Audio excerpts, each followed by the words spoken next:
He died. Kale died.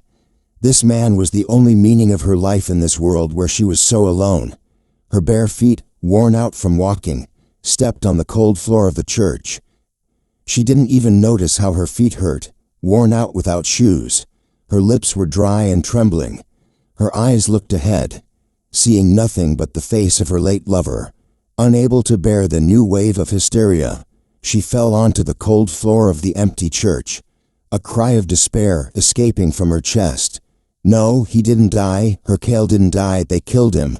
Tears of pain and indignation for such injustice flowed down her face. She looked forward and saw a picture of an angel piercing a maiden with a spear.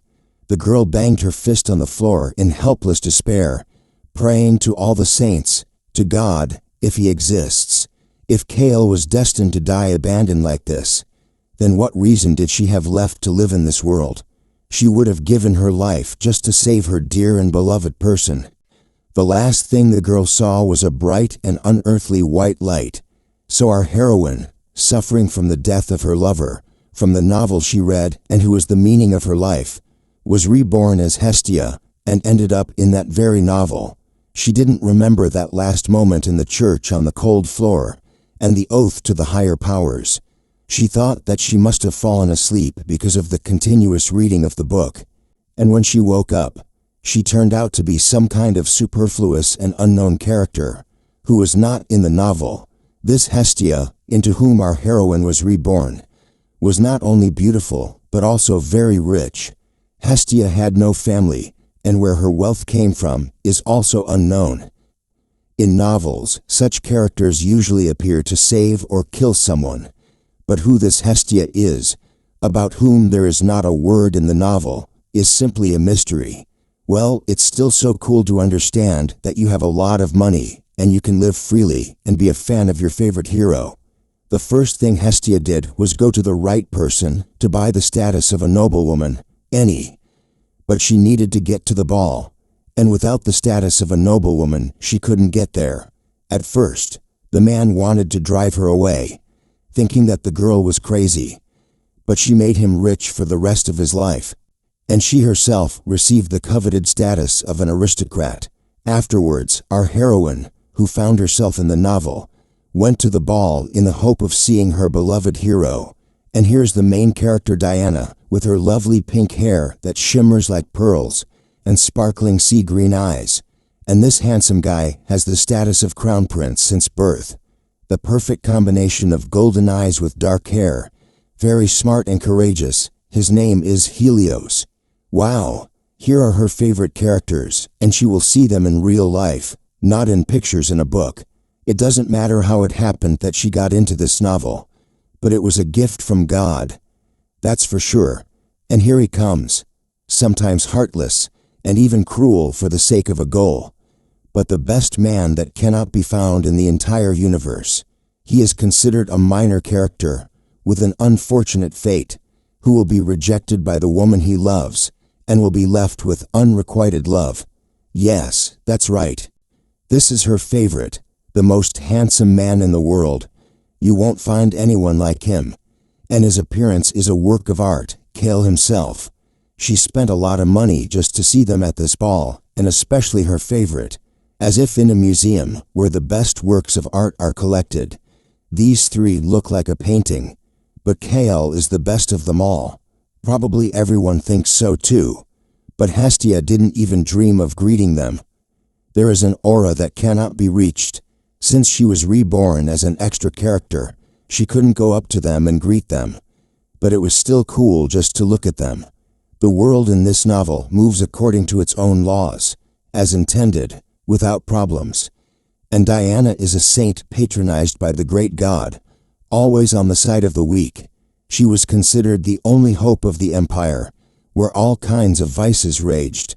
Naturally, according to the laws of the genre, Helios, the future husband and crown prince, and his best friend, and, at the same time, our heroine's favorite Kale, falls in love with her. So, Diana is faced with a choice between two men in love with her. Charming Helios agrees with her in everything and fulfills her every whim. Kale promises to be with her forever.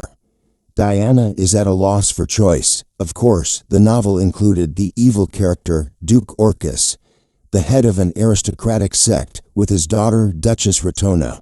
Ratona possessed such power that even the emperor himself feared her. She had ambitions to marry Helios and become empress.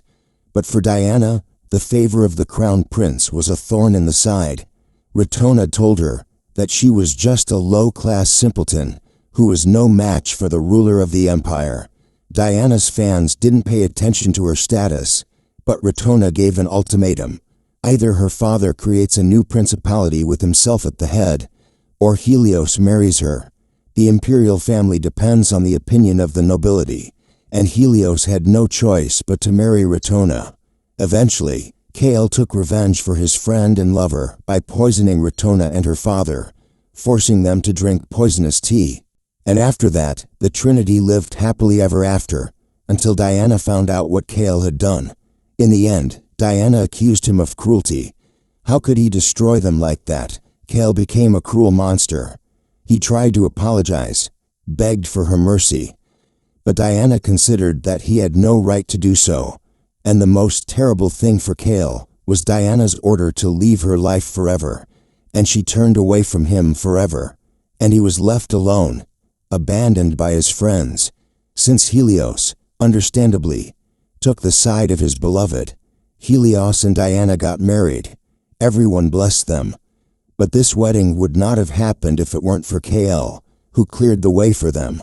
And the heroine herself, embodied in Hestia, has been living in this world for a year, and sees live the events that she read in her world on the pages of the book. And now the finale has arrived. The wedding of the main characters. She's just an extra character, and now you can go back home to your world. Diana and Helios look so happy. But Hestia's soul is not completely happy. She really hopes that somewhere behind the scenes, Kale will also be happy. Oh, how she cried that day when she read the entire novel in one go. With every fiber of my soul, I sent words of support to Kale. He is a smart man.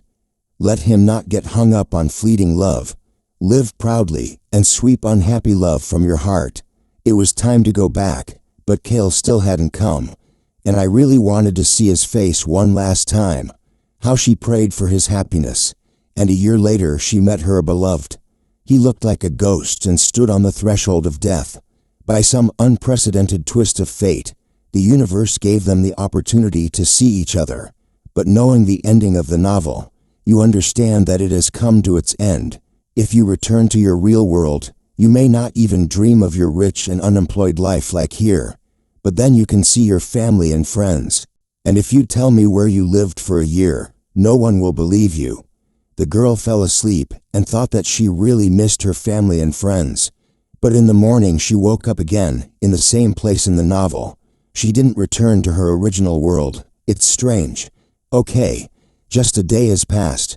Tomorrow I will definitely get to my world. Please, I pray, bring me home. 2 days passed, then 5, 8. And then weeks and months dragged on. She hasn't been able to get out of this affair for a year now. It's just some kind of déjà vu. Today, she again didn't get into her world. But why? Because the ending already happened. All of Hestia's wealth was given away to charity. So after the end of the novel, she was left to live in a mountain house without ever returning to her reality. Yes, but she is still alive. But she is alone in a strange world, without family, friends, acquaintances. The most terrible thing is the foggy future that she cannot influence. It tormented and tortured our heroine. But what tormented Kalos the most was the one who lost the will to live due to the shock of being abandoned by the woman he loved, for whom he made huge sacrifices, and his best friend. This whole year after the ending, he kept trying to die. Apparently, he was constantly stopped and saved. How she wanted her hero to be happy. If only she could see him living happily ever after, and praying every day. To wake up in the morning to see my native ceiling.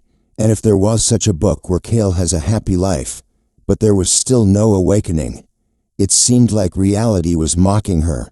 The girl walked sadly through the forest. Why was she suffering so much if she couldn't return home? Then show her Kale, who lives happily ever after. Why and for what purpose she is in this world? Why is she undergoing such trials? If everything continues like this, then it would be better to disappear from this world. Crying in the forest, she heard someone's quiet steps. Raising her tear-stained eyes, she saw him. Yes, it was Kale standing in front of her. She still couldn't understand whether it was a dream or reality. Perhaps her consciousness was so clouded that she couldn't distinguish reality from hallucinations. The man turned and started to walk away, when Hestia jumped up and called out to him. He turned around, somewhat irritated and displeased, asking what she needed. When the girl realized that it was really Kale's powers that suddenly returned to her, she frantically thought about what to tell him. Just as she was about to say his name, Kale covered her mouth with his hand. People combed the forest and said, where could he have gone? They needed to find him immediately. So what's happening now? Her beloved hugged her. Her heart was beating like crazy. She tried to tell him, but it came out as an inarticulate moan. And finally, he opened her mouth. He tried to apologize, but Hestia, blushing and stuttering, asked him not to apologize, and she would have stood in his arms for a day. Then, plucking up her courage, she said that she could help him. They seemed to be looking for him, so they ended up in her forest house. The girl apologized for the mess, since she lives here alone. Kale walked into the house and apologized for causing trouble. Our heroine barely restrained herself from screaming with happiness, but said so that he would feel at home. Of course, if she knew that everything would turn out like this, she would at least have cleaned up. But this is not a dream, even when she was rich. She looked at Kale only from afar, and now he's sitting on her chair. It's much more than when she was his rich fan. Overcoming her embarrassment, she asked what he was doing in the forest. Kale looked at her, but she immediately spoke up, saying that there was no need to say anything if she didn't want to. Hestia was beaming. He wanted to disappear from this world. She was alone in this forest. Everything was obvious. She spoke, living in this house. For some reasons, she cannot return to her country. How could she understand him now, being thrown into a foreign reality? He listened silently as she told him that her last hope of returning home had faded. Suddenly, Kale responded how similar they were. His friend and dear person turned away from him, and he also cannot return to his normal life. So that's why he came to the forest. Then the man added that death is better than such a life, but even she was not free to choose. But the girl interrupted him, saying that there was no need to even think about such a thing. Even when it is very hard and difficult, she does not want to die. Kale sadly smiled, and noted that in this case she is stronger than him. Her beloved Kale, whom she liked so much, was cold and gentle, strong and kind, now an even sadder secondary character. Now, looking at him more closely, Hestia noticed that he was very emaciated, pale, and that he ate nothing at all. Although he is a minor character, he is like a guiding star for her.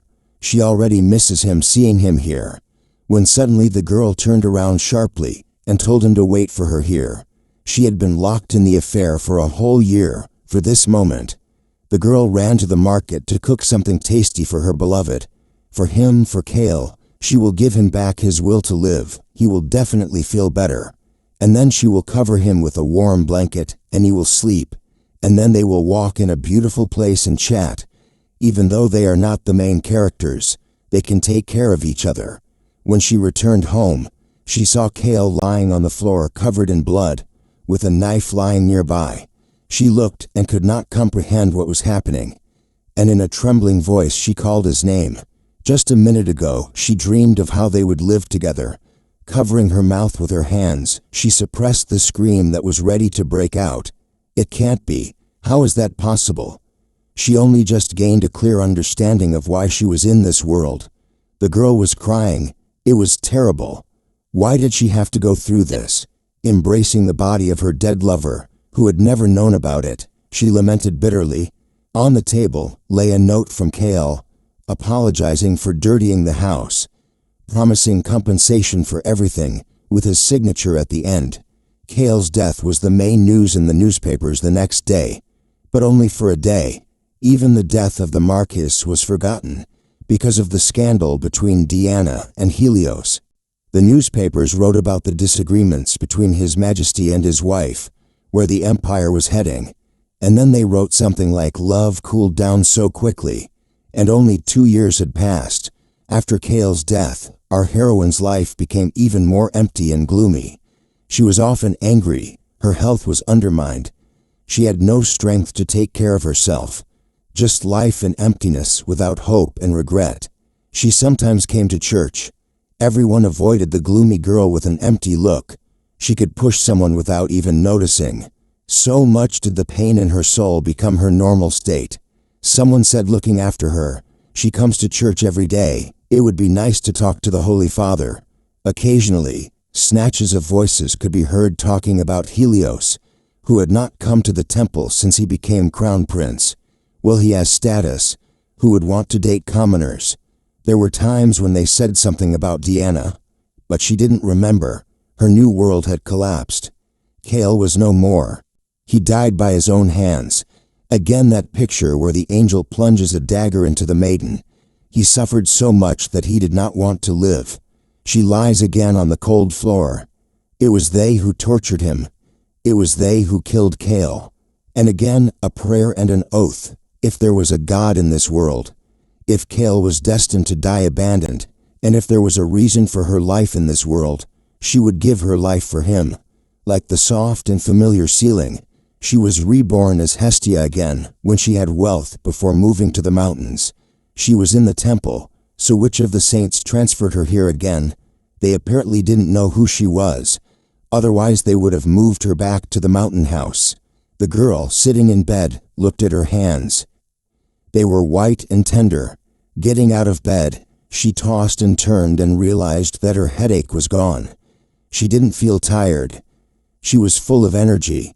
The heroine of this story thought about it. She was reborn again, but already in the healthy body of Hestia. I jerked the window open and looked out into the street. It can't be. This view and decoration of the streets is familiar to her. After the wedding of Diana and Helios, there was a parade and a festival until late at night. This evening, the wedding of Diana and Helios will take place. So she was reborn again, but towards the end of the novel. But why here? Perhaps there is no time to worry yet, since today is the wedding of the main characters.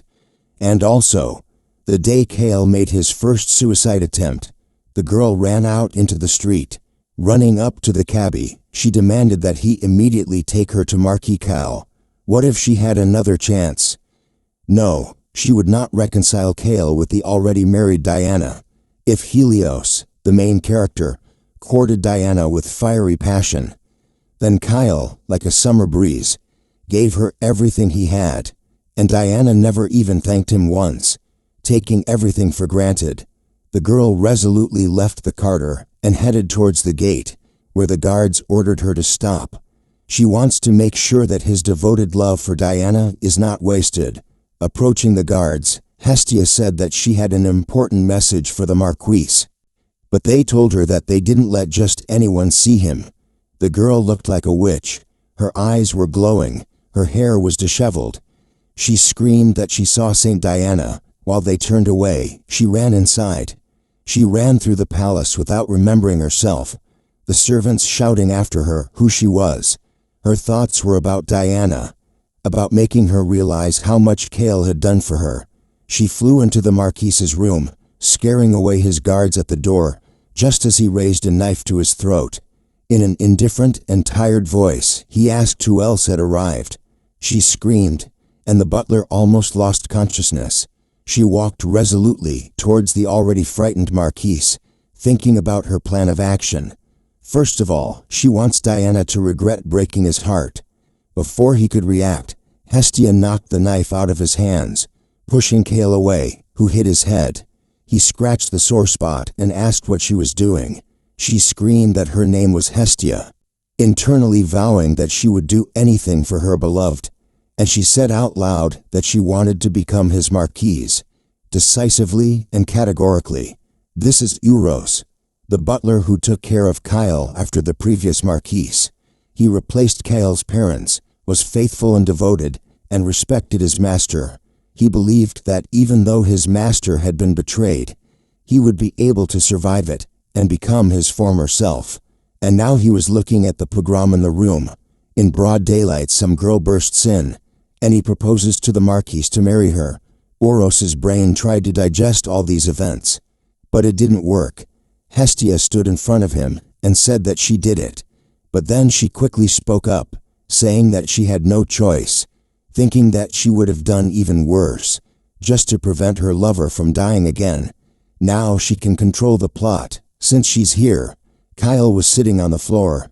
He was in a lethargic and depressed state. He quietly said, "She wants to marry him."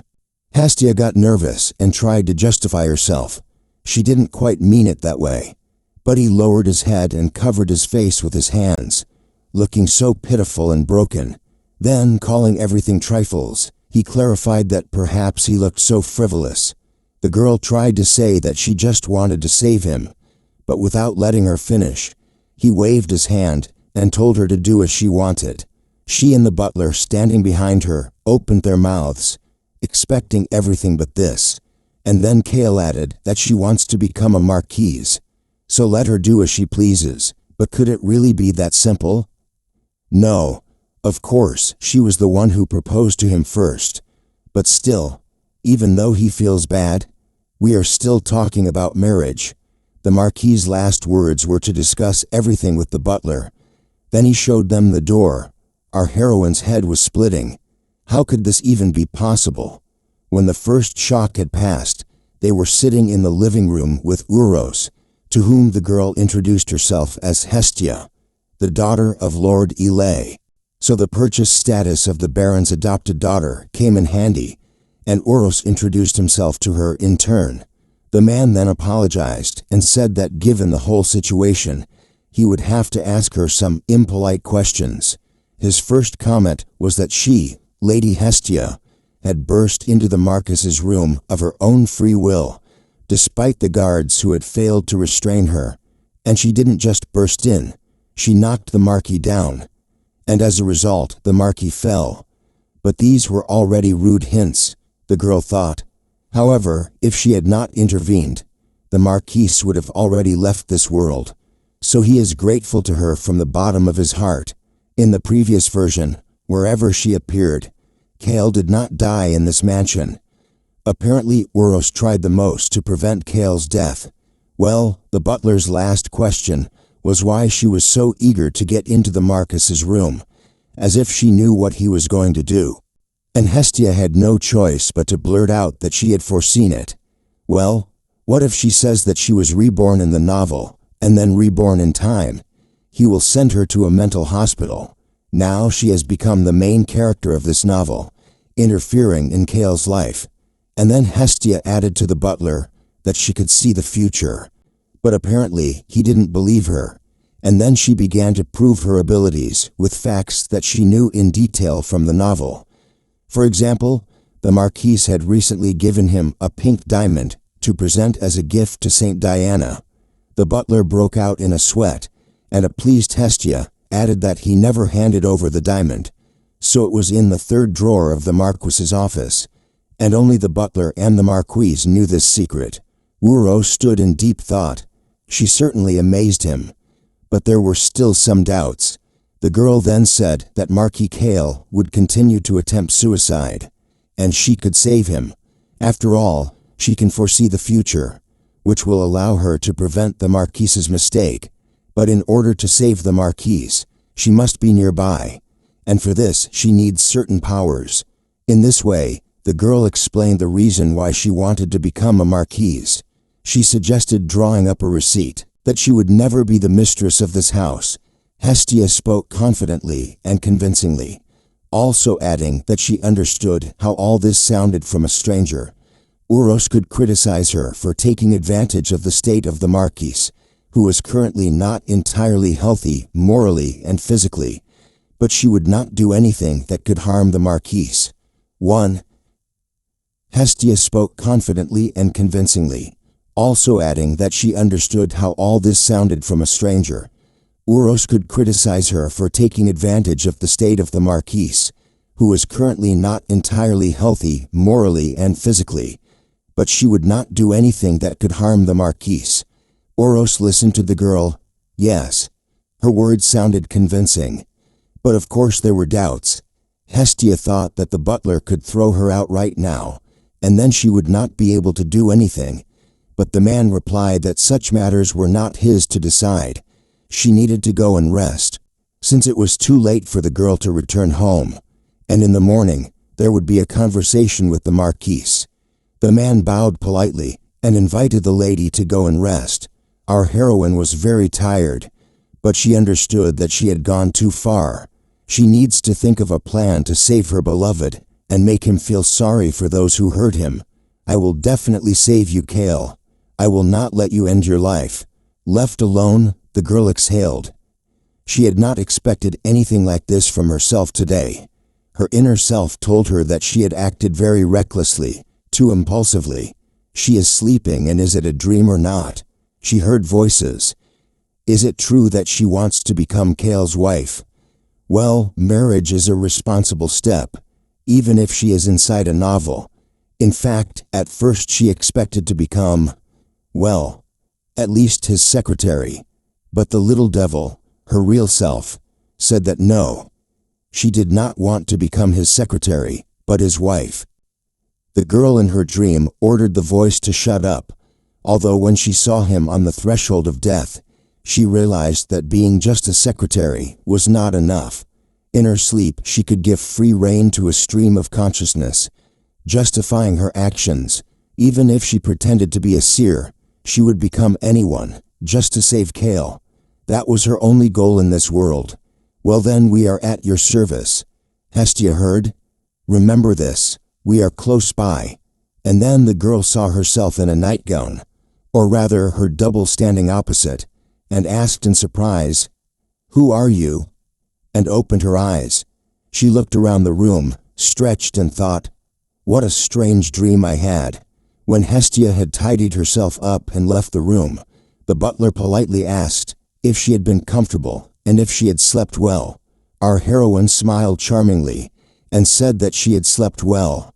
They were going to the Marquis. They needed to get his answer.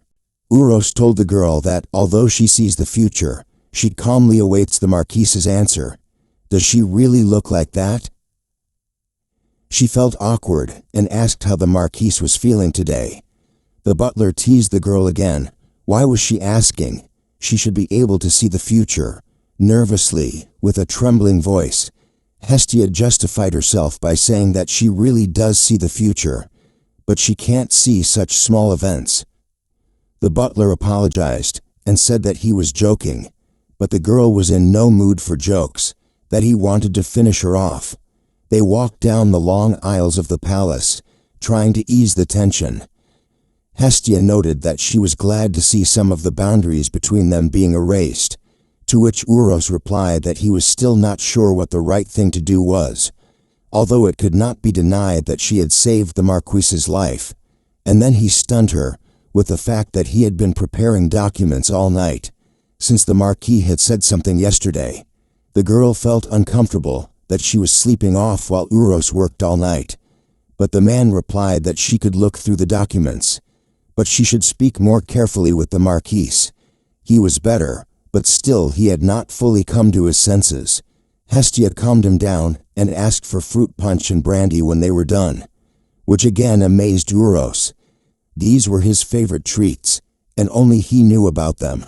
Finally, they came to the door of the Marquis's room.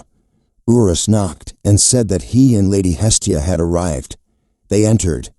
The Marquis sat and looked at those who entered. How exhausted Kale was, pale. His long hair was disheveled. It seemed like she was ready to see him. But as soon as she saw that look, those memories immediately surfaced. Him lying on the floor in a pool of blood. But you can't give in.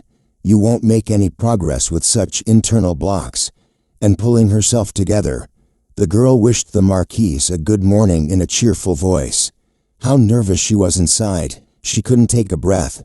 The butler invited her to sit down. He pulled out 2 copies of the documents, offering to read them and discuss them with the Marquis. Uros handed out the documents to the Marquis and Hestia, and there was tension all around.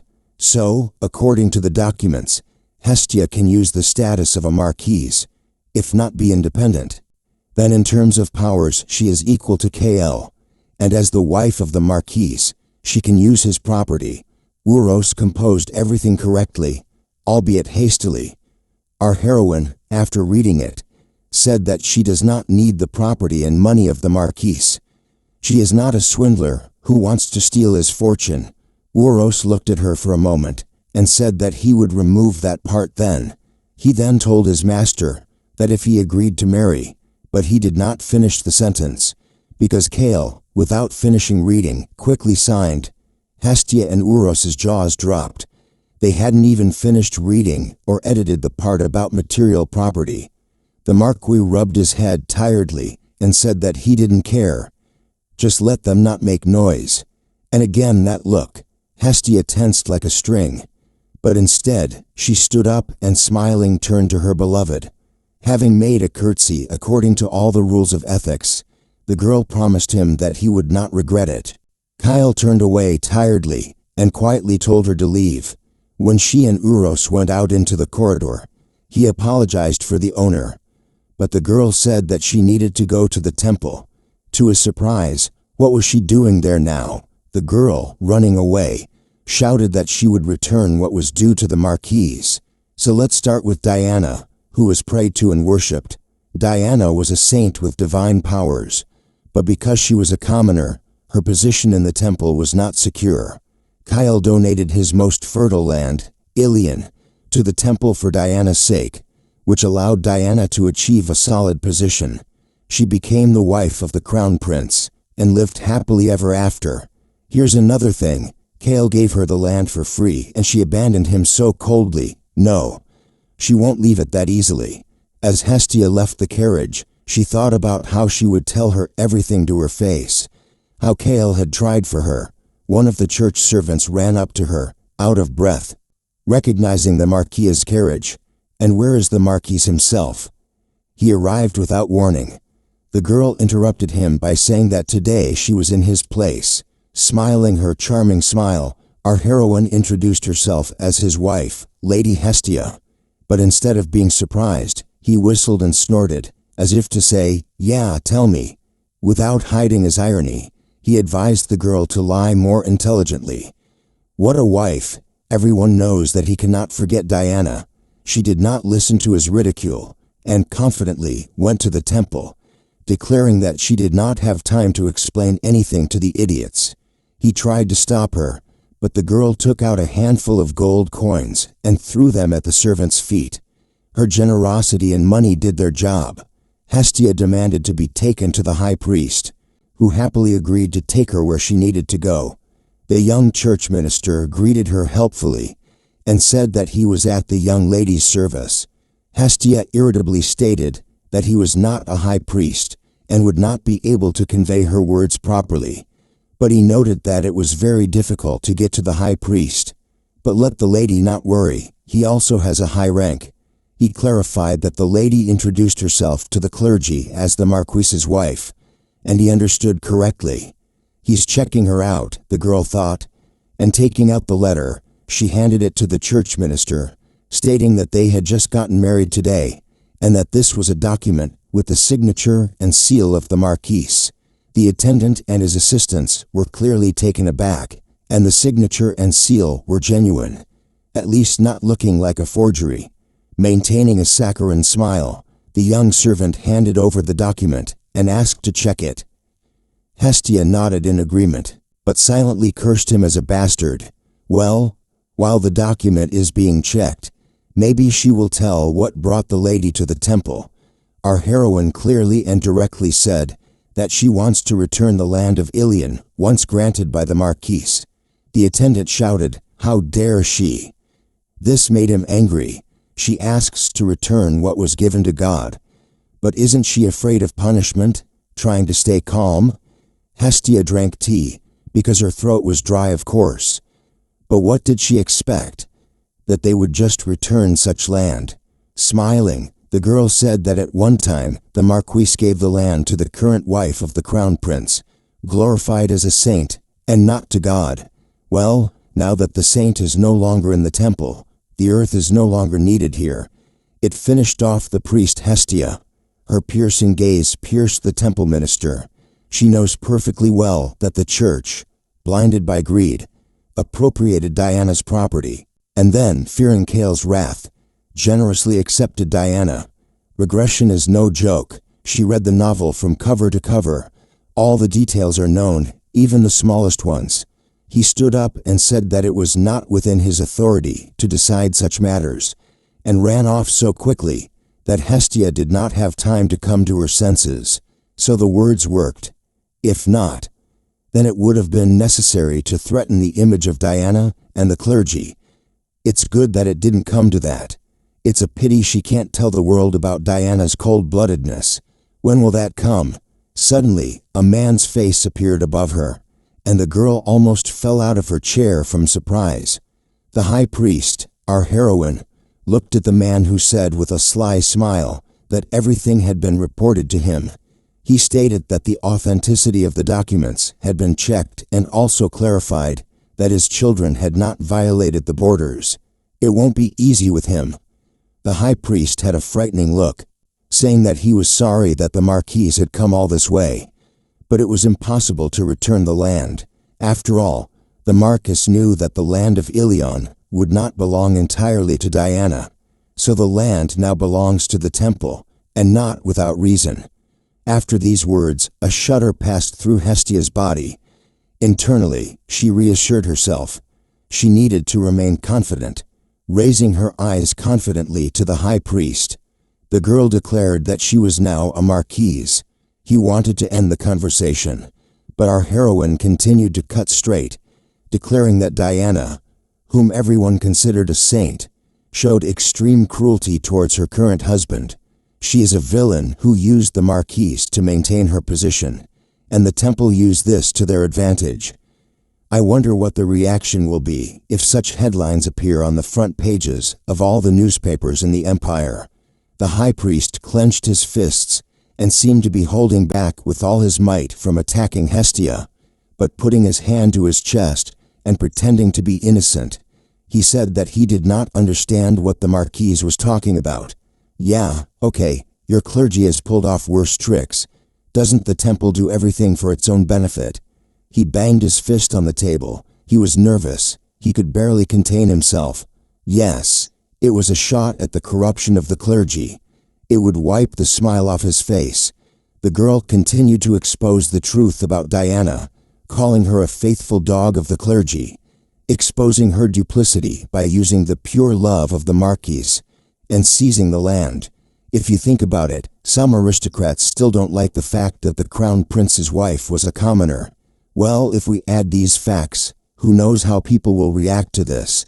Saint Diana has great support from the people, but not all aristocrats recognize her. If everyone knew that the saint and the temple were working together. Hestia saw the continuation of her words in the eyes of the high priest, which said that nothing good could happen. He angrily croaked that it was unworthy to say such words to an aristocrat, to which Hestia replied that he was discouraged by his straightforwardness. But she was not one of the nobles, so she did not care. Besides, if they don't return the land, she will make a lot of noise for the sake of her beloved. Then, getting into a rage, the girl continued to threaten that, in addition to this, she would immediately report everything to the emperor, and he would find out that the temple was stealing money. The high priest jumped up and yelled that she had no evidence. Hestia looked at him smugly and asked if he was sure about that. His gaze faded. She saw it. It worked. He stood up and went to confer with his assistants, telling her that she needed to wait. Smiling, Hestia finished her tea. If she carried out an inspection, a lot of things would be revealed here. A scandal would be inevitable, and she doesn't have any evidence in fact. But the temple has illegally appropriated a lot of things, and if there is an inspection, they may fail. And she was bluffing. When the high priest approached the table, the girl said that she was telling them this out of concern for them. Taking his hand, she repeated that she was giving him a chance to settle everything quietly and peacefully, because he understood what she meant. He was on the verge of exhalation. No matter how much he thought about it, one thing remained. She squeezed his hands, and he stood and looked at her. Hestia returned to the Marquis's mansion when it was already dark. Uro shouted where she had been all this time. She was in the temple all this time. What was she doing there? The girl held the bag and waited for him to calm down. Instead of words, Hestia showed him a document for the return of land to the Marquis's possessions. The butler barely held back an exclamation. They took each other's hands, and like children they started spinning. Uros lost control of himself with joy.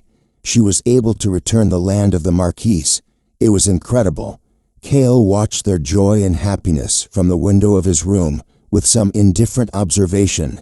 Hestia was pleased to hear words of praise from Uros. She really tried her best. She felt Kale's gaze when she raised her head. He was already moving away from the window. Uros suggested that she tell the master everything, but the girl hesitated. But the butler encouraged her. She was the one who did it. To be honest, she already misses her beloved. And even if he is sad, she will be glad to just see him. But now she was still not ready. She generously offered to do this to Uros. He was happy with how she took care of the master. Here our heroine fell on the bed. What bliss to fall asleep peacefully, knowing what a difficult task she successfully resolved. With such a start, she will quickly take revenge. Tomorrow it will be necessary to check the condition of the returned land. She forgot herself and fell asleep. At that moment in the palace, Helios, clutching the document that the high priest brought, shouted what kind of lady the Marquis is. Yes, this is complete nonsense. He won't believe it until he sees it for himself. The crown prince said incredulously. This incident had a butterfly effect. Looking at the land deed in the morning, Kale said that she had pulled off an interesting thing. Hestia sat tense, not knowing how he reacted, positively or angry. Why did everything turn out like this? She was already planning to go and inspect the land when Uros said that the master wanted to see her. He never looked at her, and now he calls her so unexpectedly. What if he didn't like that she returned the land that he gave to Diana? For the first time, he looked attentively and inquiringly at our heroine, asking her name.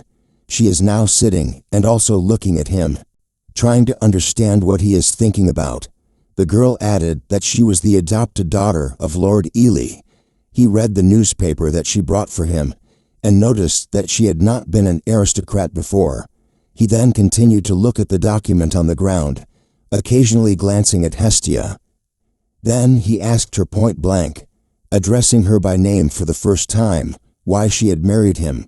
She hesitated, not knowing what to answer, and finally blurted out that she hated the crown prince and his wife. Then there was a pause. Kale looked at her without answering, and Hestia added that she wanted them to apologize to the Marquis, and she herself wanted to help him stop thinking about death. Kale clarified where exactly Helios and Diana crossed her path, to which our heroine honestly answered that not her, but the Marquis. She just wants them to regret what they did. This was said from the heart. She had already said enough. Helios looked thoughtfully at one point, trying to analyze what was said. Uros told him that this girl sees the future with such confidence, to which the Marquis replied that it was time for him to resign. How could one believe such a thing? But the butler insisted that it was true. He told how Hestia knew about the suicide and saved him in time, and also knew about the pink diamond. Uros reminded him of the marriage contract. He would have rewritten the page with the transfer of property to this girl just in case. But the gentleman himself refused to rewrite it. But now this girl has returned the land of Ilion to the master's possession. It seems that she really sincerely cares about him. Kale, remembering this conversation, thought about how he offered her the status of a marquise. But she was not interested in either status or wealth.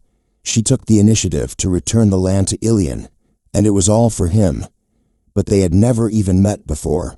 Hearing these last words that Kale said out loud, Hestia began to think what to answer. The meeting before the rebirth does not count. Well, how to explain the care from the one whom he did not know before? He added that this was of course strange. Maybe there was another reason why she chose him. The girl thought that she had no other choice, but instead, she nervously asked if he didn't like what she was doing. If so, then she would simply sign a divorce agreement and leave his house. Kale thought even more, but silently waited. Maybe she would say something else. Hestia decided that if he didn't like what she was doing, she would just back off. She was like a third wheel here anyway.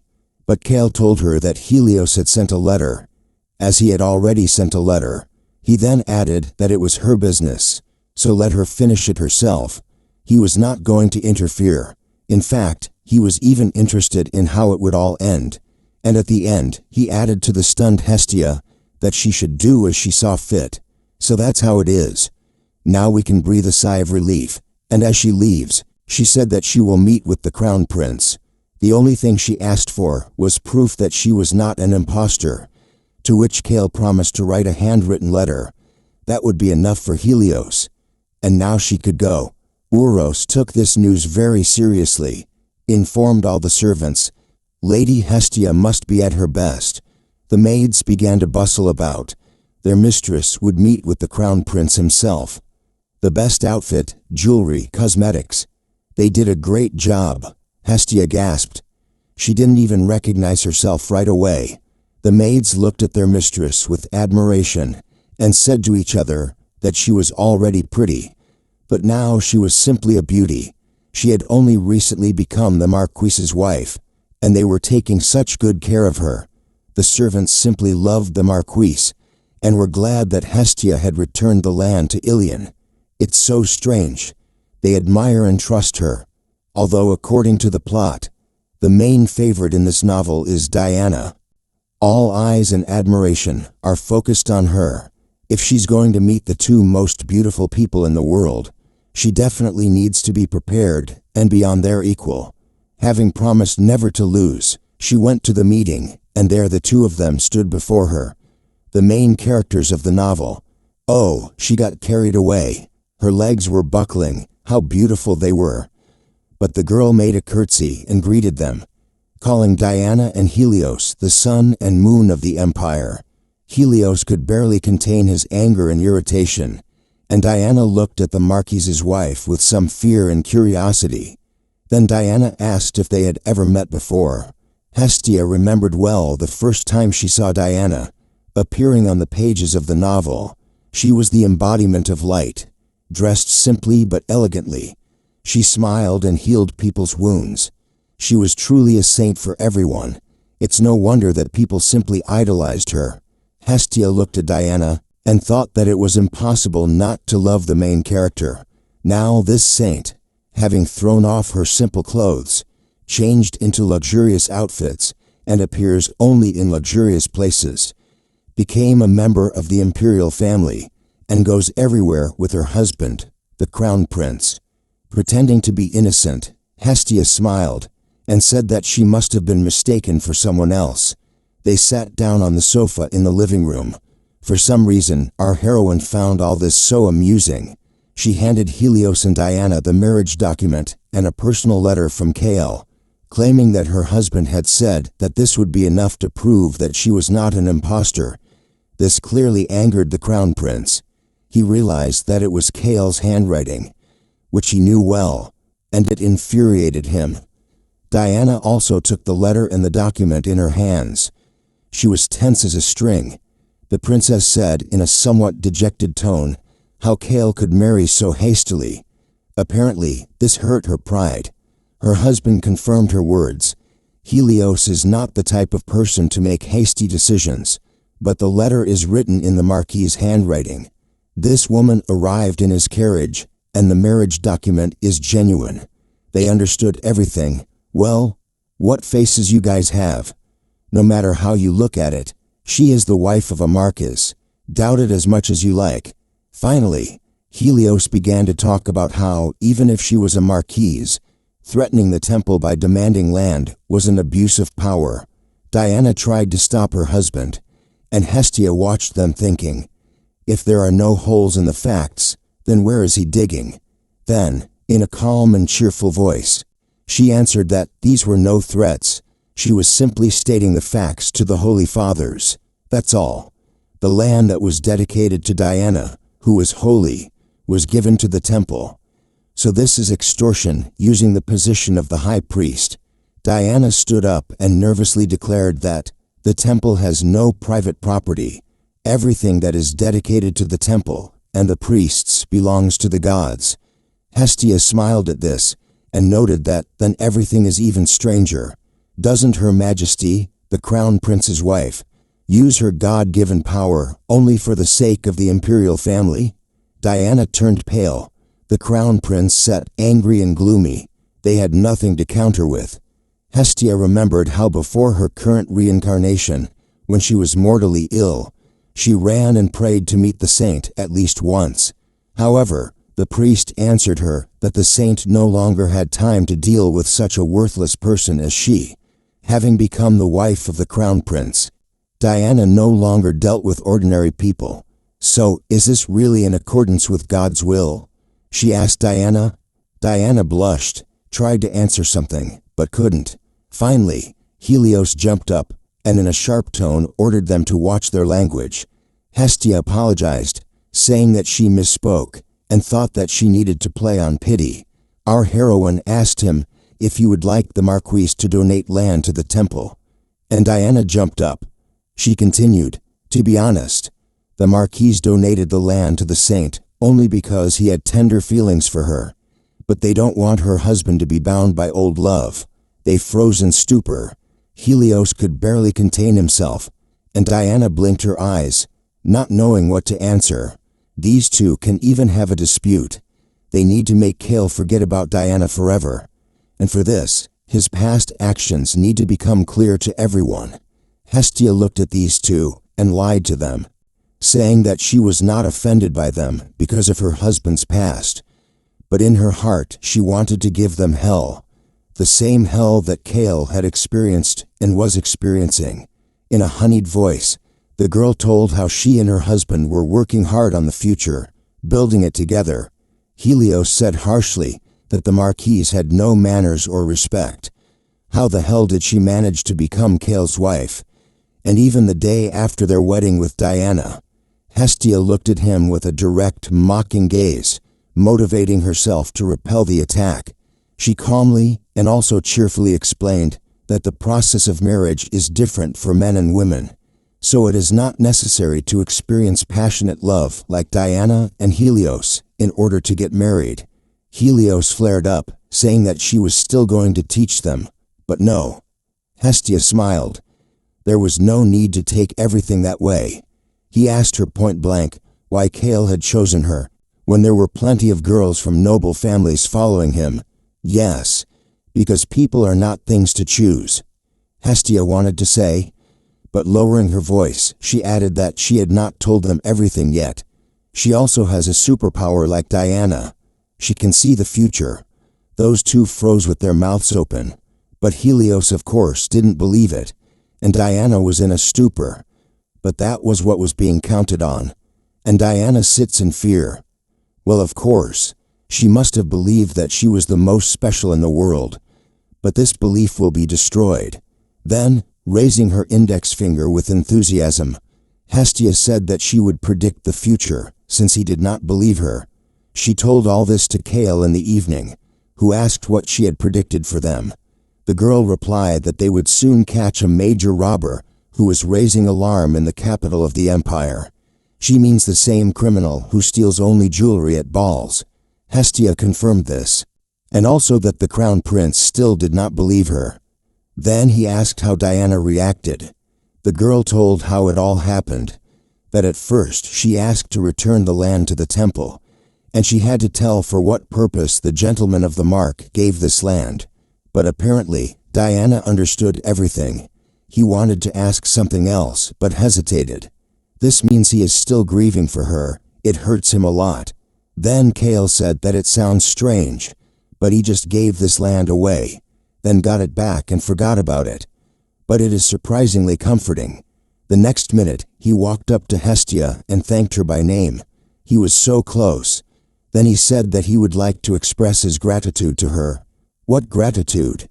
She is grateful to the gods that she sees his face. His face is right in front of her. Is it reality or is it a dream? Kale looked at her and thought that the girl was going through the reward options. Hestia's eyes were shining. Finally he asked. She has so many desires that she can't choose. The girl took herself in her hand, wiped away the saliva rolling from the overwhelming happiness. Pulling herself together, she replied that she had done everything with all her heart, without expecting any reward. But if he didn't mind, she would like to hire a tutor. He was clearly surprised by this choice of reward, and asked if there was anyone in mind. Her words about wanting to bring Madame Harmony from the salon made Kale turn pale. He asked her specifically, to which the girl replied that it was only her. Why does Kale react this way to the tutor? Does he not like the idea of the tutor or Madame Harmony in particular? This is probably because Madame Harmonia is the closest aristocrat to Diana. After the two noblewomen who opposed Diana drank Kale's poisonous tea and died, the rest of the nobles immediately changed their position, and no one else spoke out against her. But that's not all. Not everyone in the novel loves Diana. It is precisely these dissatisfied nobles who need to be used. Of course, it sounds strange why she wants to hire a noblewoman who loves Diana and doesn't hate her. It's just because Madame Harmonia is the only noblewoman who is kind to Diana, a girl from the common people. She urged her not to give up on her love for Helios. She also taught her court etiquette, and if the temple is a political ally for Diana, then Madame Harmonia is a spiritual mentor. As a socialite, she can't pretend she doesn't know the whole situation, and Diana will certainly take steps to secure the support of the nobility in the near future. So she must be the first to get Madame Harmony on her side. He's probably wondering what kind of thoughts are in her head, and these are thoughts of revenge for you, my love. Kale stood up abruptly, and as he left, waved his hand, saying that he should just report everything to Uros, and he would organize it. Finally, without turning around, the Marquis added that he did not know what she was carrying, but he was truly grateful to her. Kale is grateful to her. It's like balm for the soul. And he, her beloved, looked straight at her, and today for the first time said to her, "You." As she fell asleep, the girl thought that this was real happiness. All her efforts had paid off in full. The next day, Hestia asked Uros to contact Madame Harmonia. It would have been more correct to invite her to his house, but the woman insisted that Hestia come to her. The deed is done. She got ready, reading the novel several times and noticing all the details. Our heroine knows the preferences of the characters, so she needs to get ready. But Hestia didn't expect that Madame would make an appointment so soon. Here she is in front of her house. A pleasant young butler opened the door for her. There were people inside. Everything was shining. The girl introduced herself and said that Madame Harmony was waiting for her. Here they are, the minor characters of the novel, and she is among them. But there is a sense of awkwardness. Are all eyes really focused on her? This is starting to become a burden. Maybe she said the title of Marquis too loudly, or maybe everyone already knows what happened in the temple. The girl nervously pulled her hat over her face, wishing Madame would accept her sooner. She couldn't stand it any longer. Finally, the hostess, a pleasant woman, called out to her, and was surprised that the Marchioness had actually come. When they were alone, the hostess honestly admitted that she did not expect the Marquis to visit her personally. Mostly high-born people invite her to their homes. Hestia smiled as widely as she could, and said that she had come with the most serious intentions, so she could not help but visit Madame in person. The main reason Madame Harmony liked Diana was her honesty and sincerity, so Hestia chose the same strategy to win the favor of Madame. Suddenly, the girl started crying and saying that she needed help. The owner jumped up in alarm. Our heroine cried and thought that this move should not fail, and now the lady worriedly asks her to tell her trouble. The girl said that her stepfather, Lord Ely, adopted her because he had no children of his own to send into high society. But due to her low social background, her place in the social circle was on the outskirts, and now she has the title of a Marquis. But she lacks many things, so she thought that Madame could help her. The strategy for winning Madame Harmony was to play the role of a naive simpleton who suddenly got lucky, but at the same time modest and sensible. But even if she doesn't reach Diana's level, she will show herself to be a compassionate person. But why is there awkwardness on Madame Harmony's face? What went wrong? What kind of reaction is this? Is she hesitant and not ready to help a modest and honest girl? Maybe she made a mistake somewhere, because the owner is one of those characters who helps the poor. The girl carefully asked if her request was a burden to the lady, but the woman began to deny it. Madame Harmony blushed and asked permission to ask something. Well, of course, let her ask. The question of how the Marquis had married her struck Hestia, and that was all that troubled her. Well, that's even better. It shows her interest, so let's continue to seduce the lady. And, having assumed a simple and naive appearance, our heroine began to tell the flattered hostess how she had long admired the Marquis. I was so worried when I heard about Diana's wedding with the Crown Prince, so that evening I approached him. He was heartbroken. The Marquis was devastated at the time, so he agreed without hesitation. So having received this incredible favor from him, that is, the consent to take her as his wife, she decided to repay for it. The effect was stunning. The girl watched her interlocutor out of the corner of her eye. The woman asked if that was why she visited the temple. The girl, wiping away a tear, nodded, adding that her husband generously gave land to the temple, but his generosity remained unanswered. The girl finished her explanation laconically.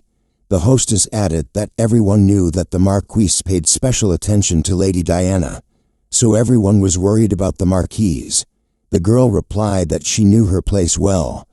Moreover, she was not fit to hold a candle to Saint Diana. She concluded confidently, but until Mr. Kale recovers his physical and mental state and gives her a divorce document, she wants to repay the favor. Shocked, Madame Harmony asked him not to say that. She has already proven her intentions by returning the land to the Marquis. She understands the girl perfectly, so she will be happy to help her, the hostess said passionately.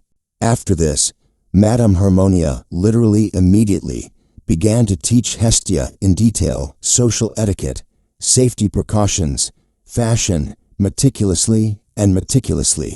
It was very difficult to master such a large amount of information, but soon rumors would start to spread, and she would start getting invited. A few days later, while Hestia was poring over her homework, the maid Clarice entered. She reported that the thief who had been troubling the capital for several months was caught today. The whole village has been buzzing about it since morning. Diana and Helios must have heard about it before. Well, they won't doubt her now. If only she could look at their faces. Well, who's laughing now? They started talking with Clarissa, with whom they had become close. She told them about the news at home when asked about the Marquis's health. The woman fell silent. Hestia felt hot. Something happened, but the woman said that everything was fine. The Marquis just had a guest now. What kind of guest is this? Is he in a position to receive anyone now? Kale is not one to rush. Would he receive just anyone? She asked the maid if the guest's name was Hyperion, and she turned pale from such clairvoyance and nodded. Hyperion is the name under which the Crown Prince is hiding. We need to run to Kale urgently. The Crown Prince is her enemy, so Clarice did not tell her right away out of fear for her. He came right after the thief was caught. Having run to Kale's room, she saw a frightened Uros sitting by the door. He justified himself by saying that he was sitting there just in case something went wrong. The girl understood him like no one else, and they sat down to wait together. Uros reported that so far he only heard voices. Everything seemed to be fine, when suddenly they heard a loud crack. Without thinking, Hestia burst into the room. Kale stood by the window with a bloody hand. The window was broken. Helios was at a loss. The girl ran up to her lover screaming, followed by Uros. She asked how he was, if everything was okay, and that she would call the doctor now. Helios stood there looking guilty. He called his former friend by name. But Hestia, furious that he had driven Kale to this, yelled at him to get away. She hugged her beloved tenderly, like a child, wanting to protect him from all the sorrows of this world. Glaring at her and grunting in displeasure, Helios apologized, pulled up his hood, and left. Hestia calmed the Marquis, who was on the verge of a breakdown. The doctor was supposed to arrive very soon. She looked at him, thinking that he was pretending not to care, but his face gave it away. Kale was lying in bed. The doctor bandaged the wound and left. Hestia stayed with him. The doctor reassured her, saying that the wound was not deep, that this happens in the heat of the moment, and that he just needed to rest. The girl was upset and didn't notice how she said out loud that she wished she knew what they were talking about. The Marquis answered her that she was curious. She knew that Helios would come. The girl, not expecting that Kale was not sleeping, jumped up. Then she assured him that such details were beyond her foresight. He told her that at first he did not want to accept Helios. If I could, I would have preferred to avoid it forever. But I still decided to accept it. Kale answered him whether Helios was enjoying his honeymoon, although he did not expect such pressure from the doorway. Helios then stated that he had come to ask questions, asking if he had really married the woman. The Marquis threw it to the one who also has every right to marry. Helios convinced him that Hestia was too suspicious, and it was not like the Marquis to do such things so quickly. Here Kale began to boil. What business did it have on him to marry? Besides, why should he be careful in life at all? Because of this caution, his voice trembled, as Diana was before his eyes. He then told Helios that on the day of his wedding to Diana, he decided to die. But this woman, using her providence, stopped him by bursting into the room. She wanted to marry him, he agreed. And anyway, it was none of his business. Helios asked if he was in so much pain. Why didn't he tell him earlier? Why was he silent? The words that they were friends made Kale smile wryly. Well, yes, he was guilty again. He fell in love, died, and ultimately suffered a terrible defeat. Helios asked why he was acting like this. He was never like this before.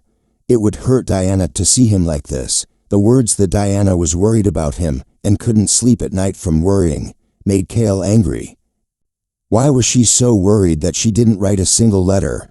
That's when he ordered them to stop talking nonsense and get out, and in a fit of anger, he smashed the glass with his hand. Hestia looked with pity at her beloved, who said, "Let those two be happy." It was only when he was pushed to the edge of the cliff that he was able to look into his heart, and he couldn't bear it. He added that he was even disappointed that he could not die, and that he was deprived of even that choice. But then he said that, thanks to Hestia, he had gained something for himself. From now on he would be honest with himself, Kale said now directly and openly, and at the end he thanked Hestia, and the girl beamed. She's about to cry. Kelis, the love of her life, she was resurrected for him. At this time, Helios, who had arrived at the palace, told the shocked Diana that Kale had wanted to commit suicide on their wedding day, and this girl stopped him, after which she became a Marquise. Diana said with alarm, maybe she really was a clairvoyant. The crown prince himself had already begun to suspect her of having foresight abilities, but he answered his wife that first, he needed to understand the true purpose of her wedding. The day Kale opened his heart to Hestia, she decided to live for him again. But news came that someone was waiting for her for tea. None other than one of the most famous people in the empire. Here she is sitting with her and her friends at the table. How scary. This is not the situation she wanted. But she has to find a way out. A few days before, she told Madame Harmony that she was invited to tea with Countess Aranis. As usual, she was studying etiquette while sitting with Madame.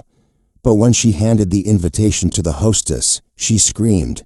She knew that they would start inviting her. But she didn't know that it would be so soon, and not just anyone, but Countess Berenice, an active person who was no less authoritative than Madame Harmonia. But why is Madame so worried about this invitation? Hestia understood that she was invited because they were curious to see the one they had never heard of, who became a Marquis and took the lands from the temple. If she screws up, there will be big problems. In the novel, this Berenice was neutral towards Diana. The problem is that this countess doesn't look like a saint or Madame Harmony. But the biggest problem is that all that was known about her in the novel was that she was an active socialite, sarcastic, and neutral towards Diana. She was not an important character. So what should I do now? How should I behave with her? Madame Harmonia looked at her with concern, thinking that, of course, poor Hestia was worried. After all, it was Countess Berenice herself. But in Hestia's thoughts, a plan for a future strategy was being built. Maybe to bribe that one. What topic to choose if she came to that one? The girl answered out loud that nothing could be done. It was for Kale's sake. Here, Madame Harmony became completely emotional. Even at such a moment, this girl thinks about her husband. She approached Hestia and confidently replied that she would help in any way she could. And now she is already with Countess Berenice, who thanked everyone who came to her. All the guests thanked the Countess for the invitation. Hestia seemed to be in a vacuum among these strangers. She began to worry whether she was sitting too close to the Countess. Well, no matter. Madame taught her all the subtleties. At that moment, the Countess began to talk about Hestia. That today, everyone was interested in meeting her. She remembered the lessons of Madame Harmony, who said that the Countess's tea parties were mostly attended by older ladies, and therefore the Countess will look down on Hestia, who is only 20 years old, and the lady shared the subtleties of how to please all these ladies. When the girl remained silent, the Countess asked why the Marquis was silent. As Madame had taught, one must give them the modest and polite answer they wanted to hear, and Hestia modestly said that she was nervous among such famous ladies. This produced the desired effect. The ladies began to whisper that the girl was not at all like the temple ministers had said about her. They had apparently exaggerated everything. Madame also said that they definitely need to be flattered. Well, in her world, this is also a common thing, and our heroine was the very essence of kindness, although the anxious moments overshadowed the general harmony. They were interested in how she became a Marquise, as well as the details of the dispute with the temple regarding the return of the land, and it worked. They invited her out of interest, so they had to arrange a performance for them. The ladies began to whisper that it was time to find out the Countess's opinion about Saint Diana, while Hestia was thinking about how to spoil Diana's image in the eyes of the Countess. Suddenly, the Countess asked Hestia if her husband's love torments bothered her, and the girl turned cold. Madame Harmony warned that at the tea party, someone would definitely ask an tactless question, not out of stupid curiosity, but to test her reaction. If she gets angry, she will only confirm that she is a child. Everyone will look down on you or ignore you altogether if you show yourself to be a fool. Whatever happens today will certainly spread throughout the city and will certainly reach Diana's ears. And then Hestia decided to take the initiative into her own hands. She answered the question with a sweet smile. Is there anything to worry about? The Marquis believes that this is a long-forgotten past. The girl lay tiredly on the bed, thinking that the hardest thing is communication with people. But the tea party bore fruit. The ladies sympathized that she was secretly opposing Diana, and reacted positively. Marriage is not a toy. Unlike others, she is not engulfed in the flames of love, and is not afraid to part.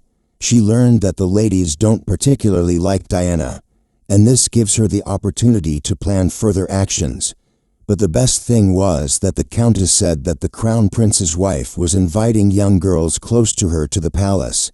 The ladies were furious about this, but how should they react to this, since they are not of the same age category, which is what she takes them for?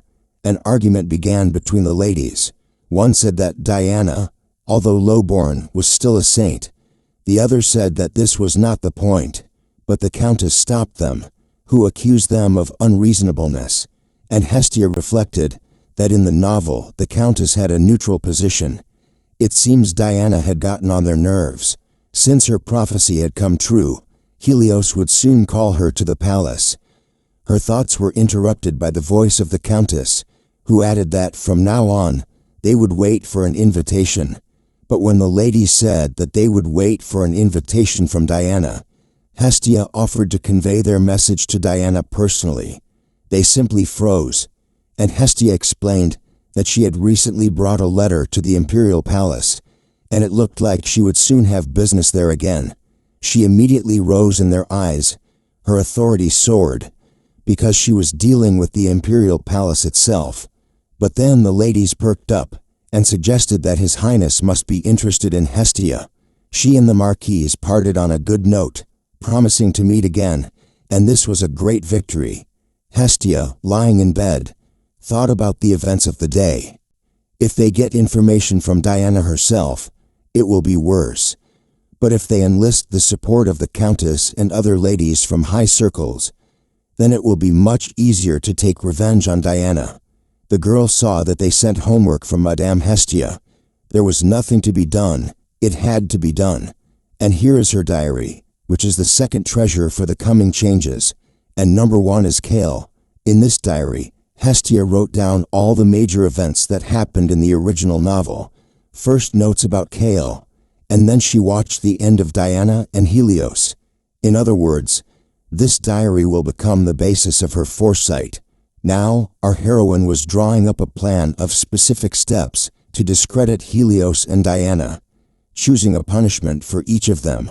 And then it dawned on her, glancing through her diary of the novel's main stages, she realized what could undermine Diana the most.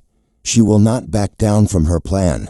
All of Kale's sorrows and suffering will be avenged. The next morning, Hestia had things to do as usual. But first, she needed to see Kale. Yesterday was too late, so I need to ask for an audience and tell you today. She needs to get Kyle's permission for this. And can she just enter his room? Through the servants, she learned that Uros was resting in his room, and when he came to him, he said that the Marquis was resting in his room.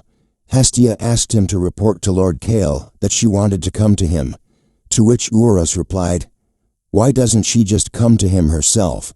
After all, the owner seems to no longer feel hostility towards her." The girl apologized for disturbing him by making him walk back and forth, but Uros, as usual, politely replied that she had not disturbed him. Hestia reminded him that the Marquis was still in an unstable condition, so let him forgive her and report her arrival himself for now. "Oh, forgive me, Uros. Of course she would like to go to her beloved for breakfast, lunch, and dinner herself." And here she stands in front of him. The girl stood in front of Kale, unable to utter a word, and he also patiently waited for her to say something. It seems to her, or he, looks at her with a different look, some special one. He is so handsome, despite the not very polite expression on his face. Finally, he asked why she had come to him. Hestia said that she wanted to visit the Crown Prince's wife, and wanted to let him know in advance. Curiosity crossed Kale's face. Diana called her herself. Hestia reported that Diana would have called her anyway, but she decided to visit her first. He calmly said that if it was necessary, let him go. The girl was surprised by such a calm reaction, clearly expecting a stormy flow of emotions from him. Didn't he care about Diana anymore?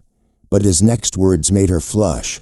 Kale realized that this was all she wanted to tell him, so he demanded that she not bother the servants with such nonsense anymore, and especially not Uros. Then he added more gently that she should just come in on her own.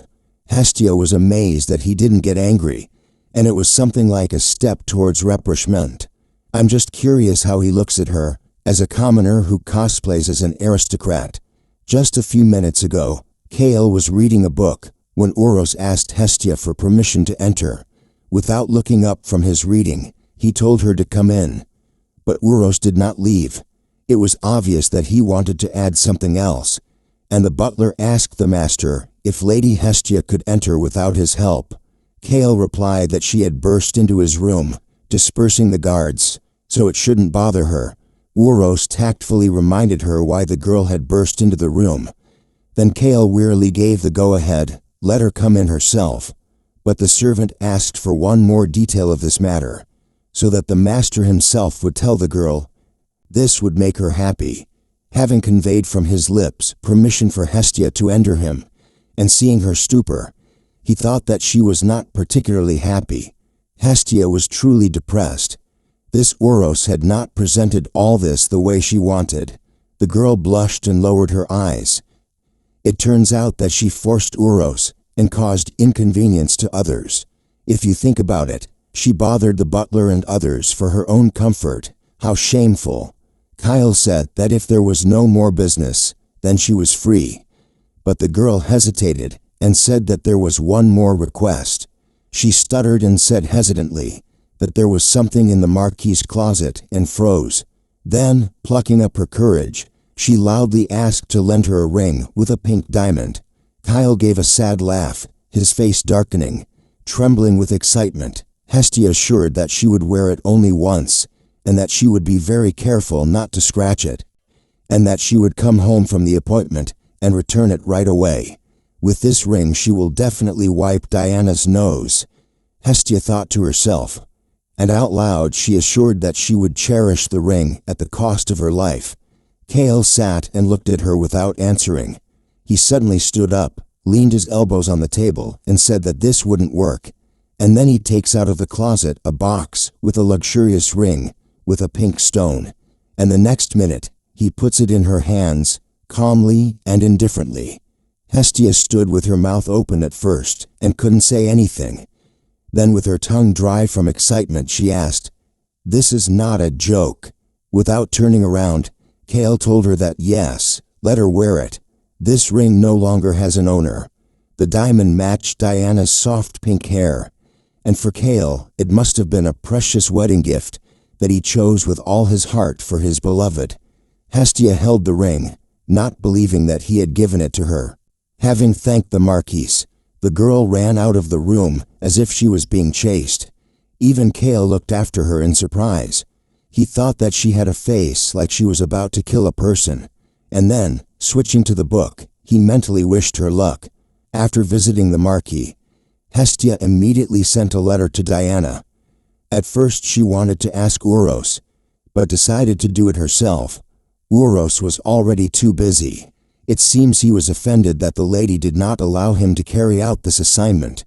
It seemed like this was just what Diana had been waiting for, since the answer with permission to visit her came immediately. And now she's already in the Imperial Palace. It's time to start settling scores. Hestia was already sitting in the familiar living room, waiting for the princess. She had returned here of her own free will. She was perfectly prepared and had information on how to finish off Helios with one shot. The girl looked at the ring she received from Kale. Let's see Diana's reaction. She sat and couldn't take her eyes off the ring. Her darling gave her this ring forever. Although before that, the situation was awkward. But if you think about it, this is his first gift. Never mind the price, and never mind that it was meant for Diana. The most important thing is that Kale gave the ring personally. At that moment, Diana came up and greeted her. Hestia chuckled to herself. Diana's face was twisted. Then, smiling as warmly as she could, she thanked Diana for allowing her to visit. The princess took a cup of tea and said that she was curious why the Marquis wanted to see her so much. Yes, I see that you have already become accustomed to treating people with disdain. Apparently, you have been sitting in the position of the crown prince's wife for too long, but you said out loud that she is an aristocrat, and it is appropriate to express your sincerity to your highest majesty. The crown prince's wife, still smiling, she assured Diana of her kind attitude towards her. Thinking that she would see how long Diana would last, she deliberately, as if by accident, showed her hand with the ring and saw that Diana turned pale, having already recognized the ring, and how could she forget it? Hestia rejoiced. He put his whole heart full of love into this ring. Well, Let's see how he will react."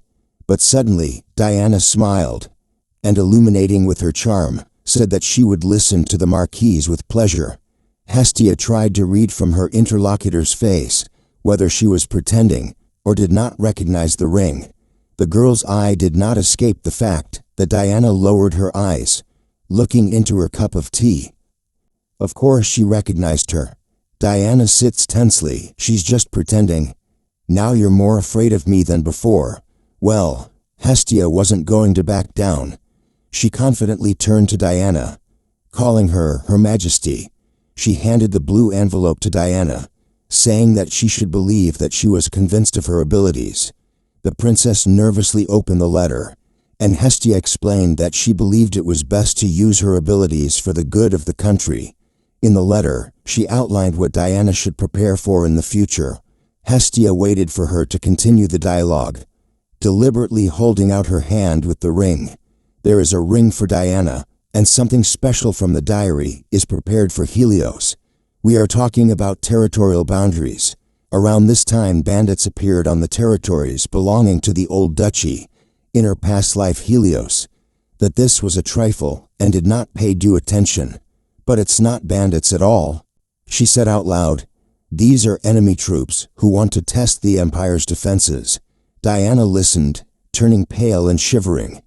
And Hestia remembered her past incarnation in this world, because then Helios got into a lot of trouble because of this, because he realized the seriousness of the problem too late.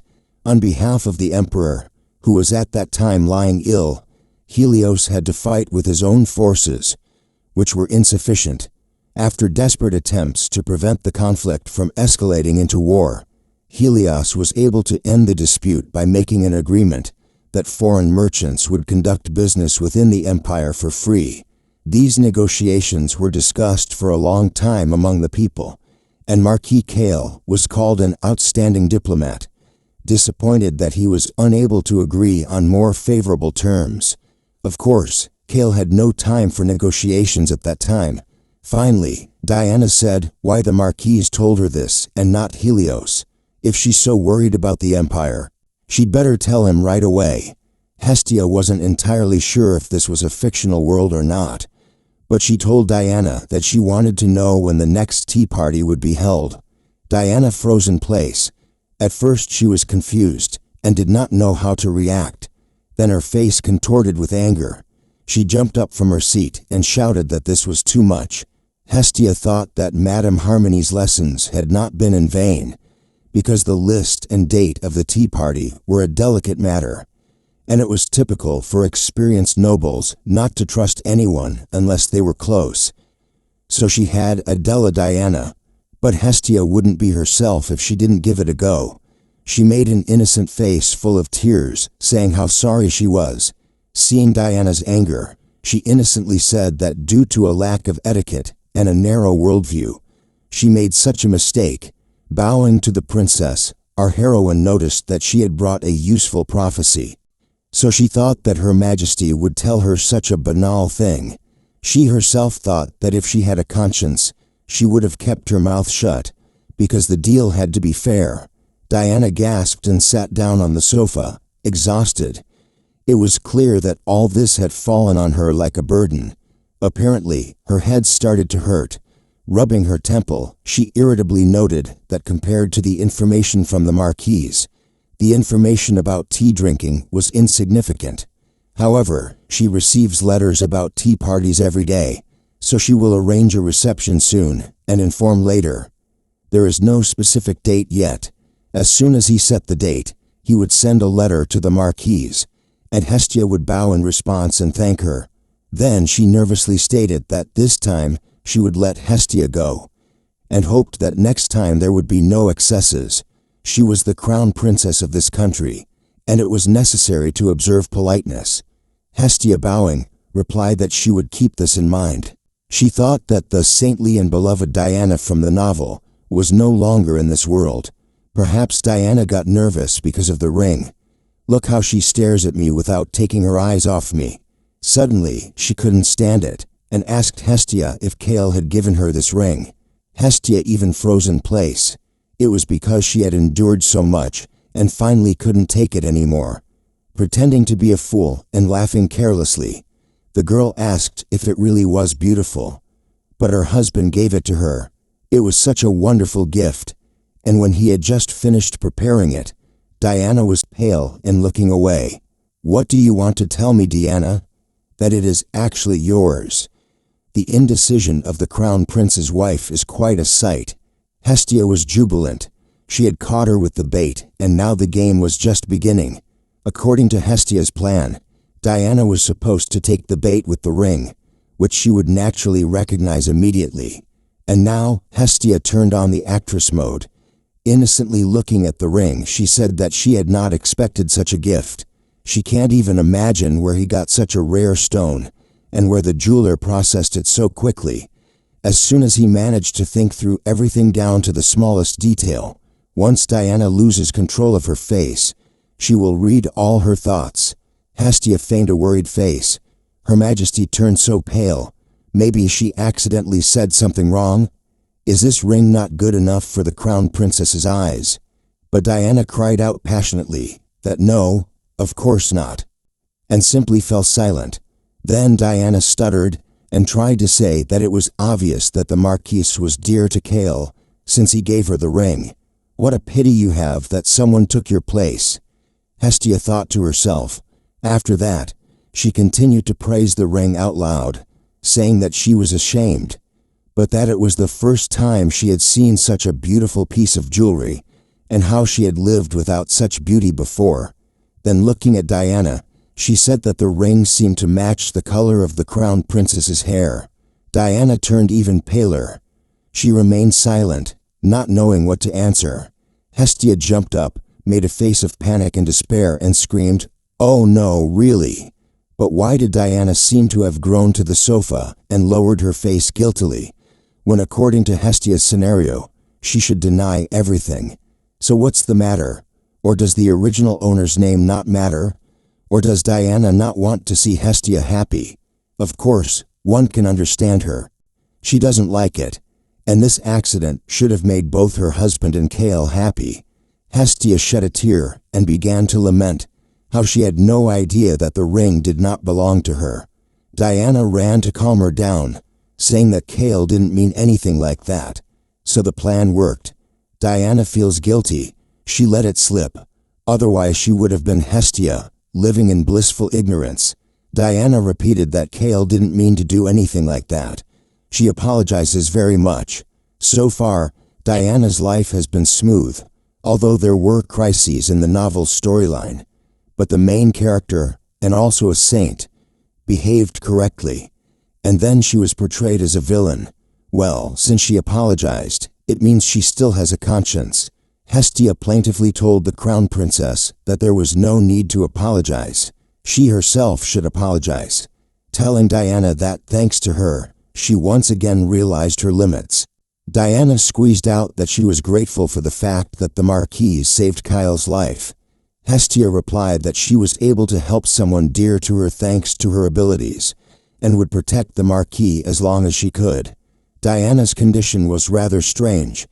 There was some kind of feverish gleam in her eyes, and she echoed Hestia that she should protect Kale while she could. Diana literally squeezed these words out of herself. It hit her apparently harder than Hestia had expected. Arriving home, she met Uros waiting for his mistress. He asked if everything went well, but judging by the smile, he can assume that it did. She asked how the Marquis was. The butler said that he had taken a walk in the garden in the morning, and was now resting in his office. And Hestia, introducing him, said with emotion that, as always, he was reading light novels, which again struck Uros. He was amazed that Hestia knew everything about his master, even such details. He asked the Marquise what she was going to do with the remaining work for today. Hestia said thoughtfully, since she had informed Marquis Kale about the trip in advance, then she should also inform him about how everything went. And heading to Kale, she reported to Uros that she would tell him how everything went and go to rest. She tried so hard for him. Everything went smoothly, and she wanted to tell him everything. But the Marquis turned to the window and asked how Diana was doing. Hestia was not pleased to hear this, but she understood that you can't just throw love out of your heart.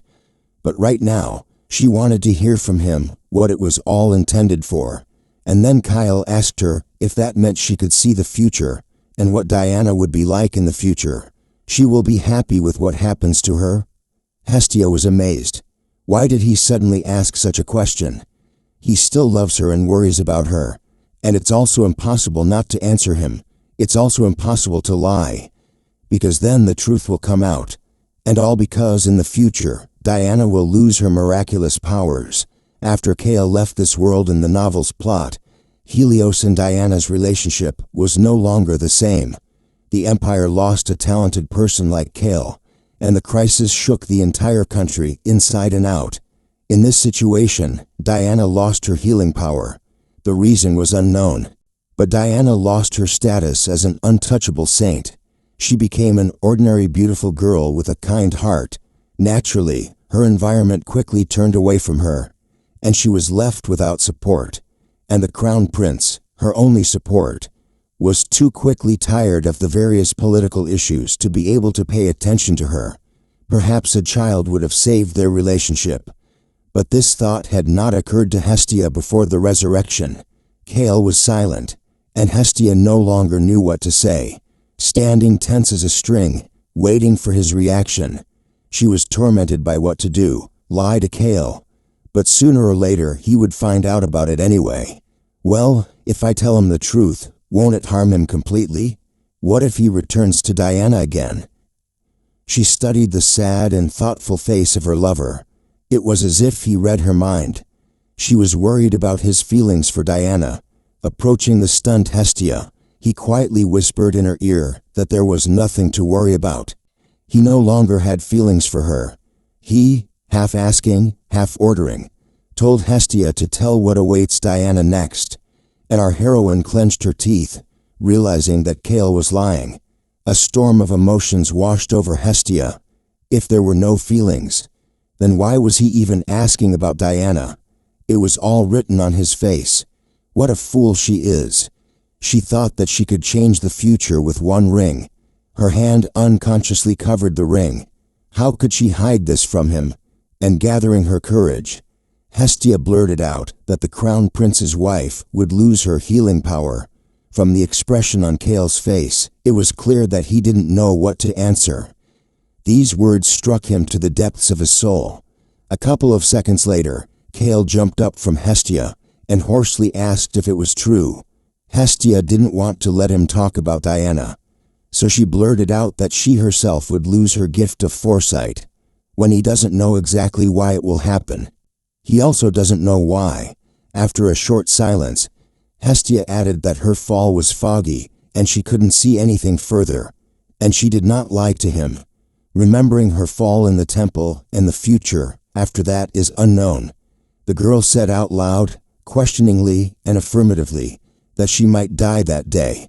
Kale, in a casual, calm manner, remarked that it was strange that she would lose her abilities due to visions of death.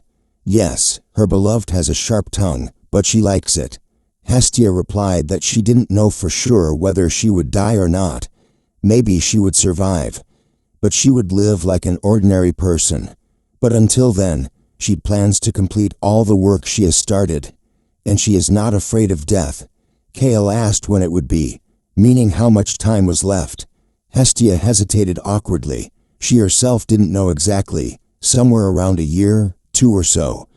But he had nothing to worry about. To ease his pain, the girl added that despite the fact that she would also lose her strength, she would remain in full health for the rest of her life. Kyle stood there without saying a word, clenching his fists, not caring. Suddenly, turning away, he abruptly asked her to forget about everything and leave. What was in his head now? What was bothering him? But he closed himself off again. Hestia stood with her hand outstretched towards him, as if wanting to hold him, shouting that she was leaving him. The girl ran out of the room like lightning, tears of despair choking her. And what if he makes the wrong choice again? Maybe she said the wrong thing, presented the information incorrectly. It's a pity that she doesn't have the talent to care and comfort. Madame Harmony was completely perplexed about what had happened to the Marquis. Seeing Hestia in front of her, the woman noted with alarm that she did not look very well. Hestia thanked Madame Harmony for coming, because she needed help. Hestia was really shaking. Kale hadn't shown up since that conversation.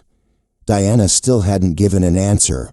Madame Harmony asked sympathetically, not knowing how to formulate the question delicately. In the end, she asked if it was because of the visit to the Crown Prince's wife. Hestia wanted to answer, but instead a heavy sigh escaped.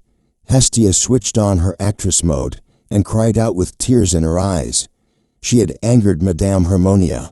Hestia, in a naive tone, sobbing, told that she went to the princess and forgot about the ring given to her by the Marquis. At first, Harmonia did not understand what ring they were talking about. But when she found out that it was the one with a pink diamond that was intended for Diana, she was horrified. Our heroine, pretending to sob, confirmed her mentor's worst fears. Yes, Diana immediately saw and recognized the ring, although, of course, everything was a little different. While Madame Harmonia was digesting the information with a doomsday imprint on her face, Hestia quietly said that if only her husband had been a little more attentive to her. Then the mentor began to calm her ward with all the zeal of her kind heart. Hestia analyzed and realized that the reaction was weak. Then she said that she was very anxious, taking on the appearance of the most unfortunate of wives. She added that if the crown princess tries to separate her from her husband, and turning on the sobs, Hestia supplemented them with a cry of support for her husband and herself. Hestia's goal was to make Ziana look two-faced. Madame Harmonia turned to her after a moment's pause. After grabbing Hestia's hand, with all the ardor of her heart, she assured her that Diana would never do such a thing. Yes, this was not quite what Hestia had expected. Oh, how she was infuriated by the words of her mentor, praising the honesty, nobility, and high spirituality of Diana. The operation failed. Madame loves Diana more than her and stands by her. And then Harmony snapped and she jumped up, declaring that she would ask for an audience and meet with Diana and talk. Yes, she had a hard day. Everything didn't go according to plan. She barely stopped Harmony from meeting Diana. Hestia decided to take a little walk in the garden. Her head was buzzing. She's so exhausted, she still has a ton of etiquette lessons to learn. And then Hestia realized that if she didn't take a walk now, her head would simply explode. She was brought out of her thoughts by Kale's voice, who appeared in front of her with a bouquet of flowers. She wanted to call him by name, but began to stutter. Just a few minutes ago, the Marquis was admiring the white rose he had grown himself, and Uros was asking about his well-being. He praised the Marquis for spending a lot of time outdoors. After Hestia's arrival, Kale's condition improved, but Uros was upset that his master was spending time within four walls. It would be good if he took up some kind of hobby, but the fact that Kale was involved in floristry surprised him a lot. This change is also probably due to Hestia, and he must support the owner and be there. He handed the surprised Kale a bouquet of flowers for his work. Kale wanted to say something, when Uros jumped up and shouted that if this was not enough, he would bring more and ran away. There were more than enough flowers, but there was no one left to talk to. Kale got angry. He didn't even have time to finish asking why no one was listening to him. He learned that Helios managed to prevent the crisis on the border, thanks to Hestia's information. Her abilities are great. In Kale's eyes, Hestia was a prophet, who could even see the future of the country. But he couldn't rest. Why did she save him with her abilities? Him, whom she had never seen before. And so he tries to pull him out of the abyss in which he found himself. And then he saw Hestia walking. Kale looked at the back of the walking girl, unable to tear his eyes away. She said that her foresight would soon disappear, and until that time, she needed to carry out her plans. She said it with such dedication, so fervently promising to carry out the tasks. Kale stood up from his seat and followed her, holding flowers in his hands. He held out a bouquet to her, and she stood with her mouth open and her eyes wide open, wondering if he was really giving her flowers. Besides this, with his velvety voice, Kale wants to tell her something. Hestia ordered herself to calm down. But no way. She thought she was about to lose consciousness. Her favorite was giving her flowers. His imagination immediately drew a picture of how everything really happened. It's obvious that some flower fairy, having seen him, decided to give him a bouquet, and he, quite by accident, hands it to her. Kale looked at Hestia, who did not take her eyes off the bouquet, wondering if she liked the flowers. Apparently she did, since she did not take her eyes off them. In the end, he literally thrust the bouquet into her hands and said, "Take it." When she took the bouquet, something unimaginable was reflected on her face. Kale was seriously scared. Hestia might have lost consciousness, but Urus called out to her. He didn't understand anything. Seeing Hestia, pale as a sheet, with her eyes wide open, Kale made excuses. He just wanted to talk. With her face buried in the bouquet, their voices reached her as if from another planet. Urus asking where the Marquis had gone while he was doing floristry. Kale seemed to remember the unfinished business with flowers, and said with a sigh that they would talk about it another time. And then Hestia suddenly said loudly that we can talk now, everything is fine. But the men did not share her impulse, believing that Hestia in such a state would not be able to withstand a conversation. Looking at them somehow ominously, she said in a quiet voice that she was ready to talk. This scared Urus and Kale. Now she looked like she had come from the afterlife.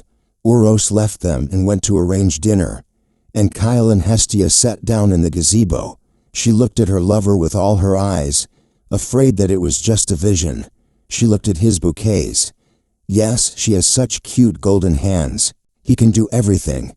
But she was confused by the fact that, in the original plot of the novel, there was no such thing as Kale being involved in floristry. Kyle watched the changes on her face. Just a second ago she liked it, and now she frowned. He concluded that Hestia was indeed a disturbed person. When Hestia turned her face to him, her expression was as if she had seen a ghost. He kept his eyes on her the whole time. The girl froze with the bouquet, all crimson, not knowing what to do. But she saw a barely noticeable smile on his face. He was smiling, she doesn't know why. But it was definitely a barely noticeable smile. Their conversation ended before it even began, and Kale seemed to be in a good mood, when suddenly she called her by name, and now he's right behind her, saying that he wants to say something. Hestia jumped up as if stung and nervously answered what he wanted to talk about. God, what a wonderful voice he has, it's a destructive force. She thought that this was the happiest moment in her life, and was ready to burst into tears. Suddenly he asked why she chose him. Again the same question. It apparently does not give her favorite any peace. His velvety voice continued. The reason was not by chance. Hestia stood frozen. He was obviously hinting at whether she loved him. That's the reason. Oh gods, did Kale figure out why she wants to avenge him? He was waiting for an answer. He caught her. There was no way out. And Hestia screamed at the top of her lungs, yes, he is her beloved. And Kale asked if she saw that he is an important person in the future. And he froze after her words, digesting what she had just said. Hestia also froze like a statue, only now realizing what she had confessed, and that Kale had no idea about it. And then she trembled and asked again what he meant. Looking into Kale's piercing eyes, she actually said that he is her favorite. This is the end.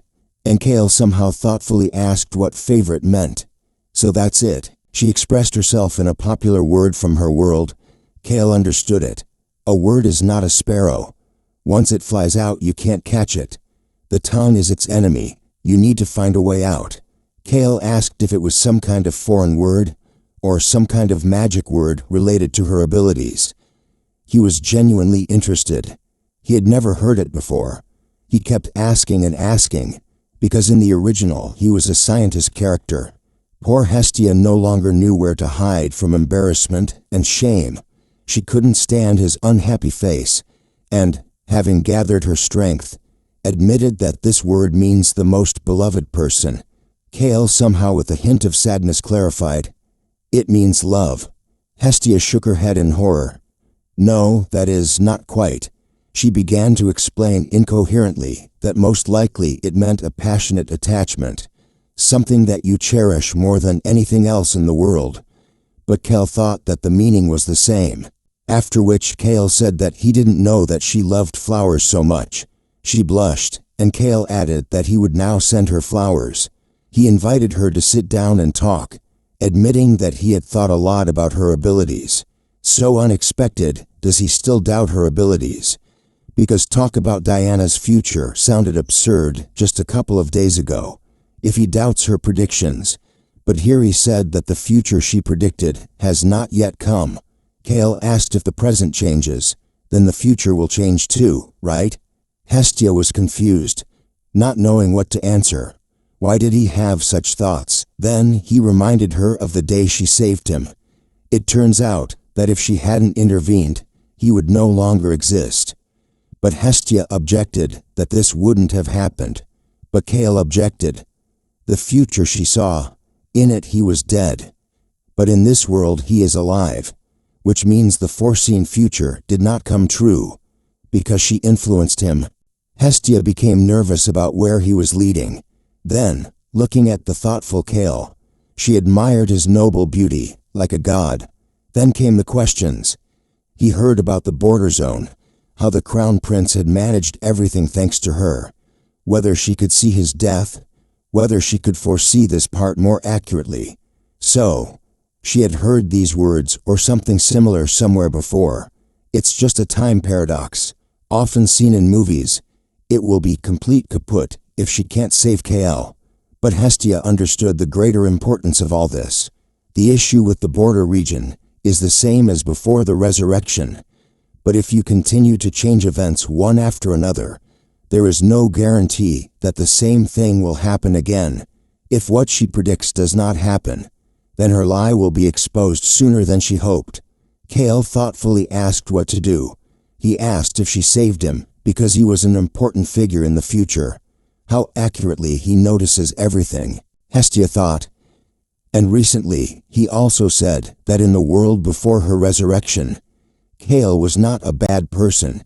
Since Kale died, there will be no events related to him. She simply assumed that things would have been better if Kale had lived. If she casually agreed, his doubts would only increase as to how to get around this. Kale leaned over her, asking if it was difficult for her to talk about it. Hestia trembled again. Why are you so meticulous today and so close too? And she nodded. But it was damn hard for her to speak. And having pulled herself together, she added that he would not have died, but would have survived. And she does not think that the future will change. Having said this, Hestia sat with her eyes downcast, and Kale also looked at her, as if trying to catch her gaze.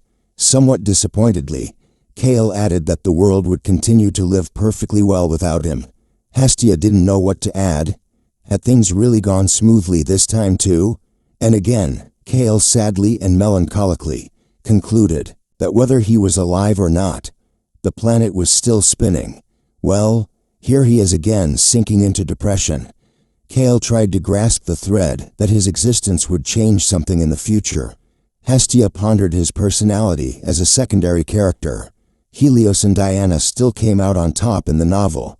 As long as there are two main characters in this world, Kale will never become the center of the world. And suddenly, she grabbed Kale's hands and proclaimed that he doesn't need to change the world to be great. It is enough to become the meaning of life for one person. Looking into his eyes, Hestia said, "What if he can also change this man?" Kale's face changed when Hestia declared that he was already great. Kale replied that the one who needed him, Hestia, was angry. He was at it again. And then Hestia blurted out again that she needed him. He was her favorite. The scream was so loud that the gazebo vibrated, and apparently the entire kingdom heard it. At that moment, a frightened Uros appeared and asked what they were doing here. He came to tell us that dinner was ready and served, but he saw some strange picture. Hestia walked away, and Kale said that it didn't matter anymore. While Hestia was thinking about the fact that she had blurted out about her favorite twice, A smile appeared on Kale's face, and the next minute, Kale's face was lit up by a radiant smile. Hestia and Uros looked at him, dumbfounded, with their mouths open. The smile grew into laughter, which the Marquis tried to contain as best he could. He laughs, her Kale actually laughs. Kale's laughter overhead shocked them, and he stood there almost laughing. Hestia thought that he only laughed like that in the original, next to Diana. She may have made herself look silly, but at least her darling is laughing. She made him laugh. Finally, Kale turned to Uros, who, having recovered from his stupor, froze in attention. The Marquis could not begin, as if he was searching for the right words. His eyes looked away, and now, for the second time, he made Uros and Hestia freeze in shock by asking them to provide a pleasant dinner. Hestia walked down the palace corridor, thinking about what happened. All this bothered her so much that she could not taste the food, and later, more and more new reasons for embarrassment appeared. And yet it was great to see Kale from different sides. If he smiled, it meant he was better, and Hestia was looking forward to a light sleep. Finally, she would be able to get enough sleep, wrap herself in a fluffy blanket.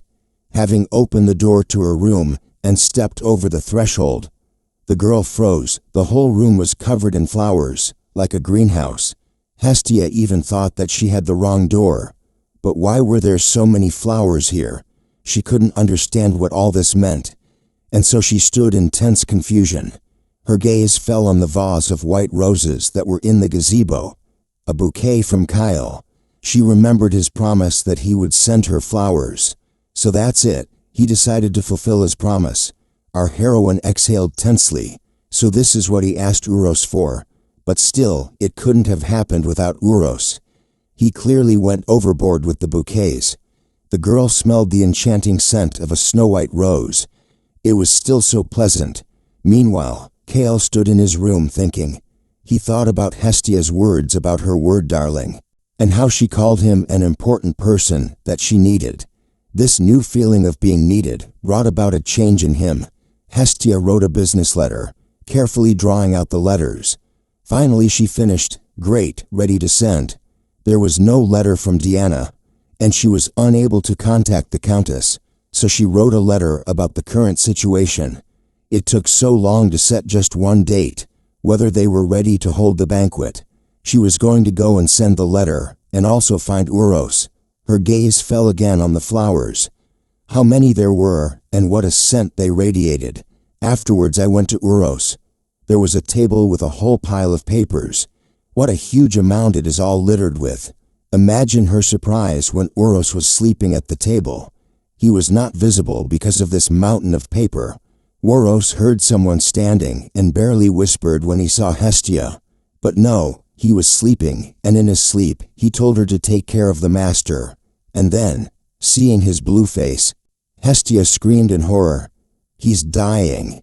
Shaking, she asked him to come to his senses, but he saw his father instead of Hestia. When they managed to bring him to his senses, the pale butler was sitting, and Hestia learned that he sleeps less than 3 hours a day. It was a horror for her that in this world there was no labor law. Uros said that the owner was unable to take care of his own affairs, and he had to take it all on himself. But she didn't understand how until yesterday he was fine. Uros thought, here she is, the lady. She saw through the old man. Yes, he was busy with Kale's affairs, but only urgent ones, and not to the extent that he slept 3 hours a day. The man saw the owner's laughing face for the first time in so long. Who named Hestia the lady who commands the Marquis? Suddenly he went silent, and Hestia approached. What? Why did he suddenly go silent? Uros made excuses that he hadn't slept, and that his head was spinning. But Hestia noticed something suspicious in his gaze, and he, in the meantime, casually said that, if only the lady would take care of the Marquis' affairs. Hestia exclaimed, what nonsense, who is she? Just a formal wife. But Uros insisted. Hestia defended herself. Firstly, she didn't understand anything about this, and secondly, the Marquis would never allow this. Uros immediately declared that he would ask the Marquis right away. Before Hestia could say anything, The butler broke loose and ran. The girl slowed him down, but he promised that if the Marquis did not approve, he would not remember this anymore. But he was sure that the owner would not mind, and our heroine realized that she was in trouble. She couldn't get out of it, and asked where the Marquis was. Uros reported that the owner was holding a tea ceremony on the terrace today. Before the girl had time to repeat the ceremony, the servant headed towards the Marquis. Seeing Hestia's face, Uros was frightened. Something was clearly happening to the lady. Kale calmly occupied himself with his tea, and without looking up, asked Hestia what had happened. Still, he glanced at her out of the corner of his eye, noticing that she didn't look very good. Because she stood there again, pale and with her eyes wide open. How many times had she sworn to herself not to fall in love with this handsome man? Pulling herself together, she said that the matter was important, which is why she came in, and Kale, to Hestia's delight, invited her to have a cup of tea with him. Well, this is something else entirely. Her darling will pour her some tea. It was a pity, but it was impossible, and she gathered her courage to refuse. Oh, how hard it was. The judge and the commentator were fighting in it, and talking to her inner advisors, she shouted out not to drink. The man stopped pouring tea and asked if she didn't like tea. Our heroine quickly replied that she did, and how could she not love tea offered by her beloved? Kale already seriously asked to forget about tea and sit down. He wanted to talk. How many times did she scold herself? She had just refused tea with her favorite. What a fool, a complete idiot she is to miss such an opportunity. Seeing Hestia in her dimension, he brought her out into reality by asking her why she was looking for him. The girl, with tears of disappointment in herself, did not know how to start the conversation. She noticed that his gaze softened and his mood changed. His eyes studied him. No, it was not a look of softness. She looks at her studyingly, as if she were an insect that he finds funny. Hestia thought that it was all about the unfamiliar word that she heard from her yesterday. But this is better than the lifeless eyes of an old man. It means that Kale's condition is recovering. As Hestia was dreaming of erasing yesterday from her memory, Kale called her name again. She said that it was urgent, and the girl conveyed Uros's words about allowing her to manage the estate. Kale thoughtfully repeated the butler's name and confirmed that it was hard for him to carry everything alone. The Marquis was upset that he still couldn't get back into the ranks, but Hestia assured him that he still needed to rest. She was just a fictitious wife, so she would understand if he refused. The girl shared that it was not easy for Uros to ask her for help, and Kale replied that before, no matter who he entrusted the work to, he could not feel free. I thought that if I wanted everything to work, I had to do everything myself, but now he realizes that he has not truly lived. Hestia sat with her hands folded, listening to her lover, after which, smiling radiantly, she replied that she would like to at least lighten his burden a little. Kale seemed to freeze, not taking his eyes off her, as if he had made another discovery. They sat in silence opposite each other for some time. Finally, he replied that she should take care of their internal affairs.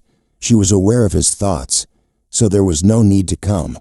The girl thanked him, thinking what a reverent moment of silence it was, but he also had something to tell her. A letter had arrived from Hyperion. Hyperion, that means Helios.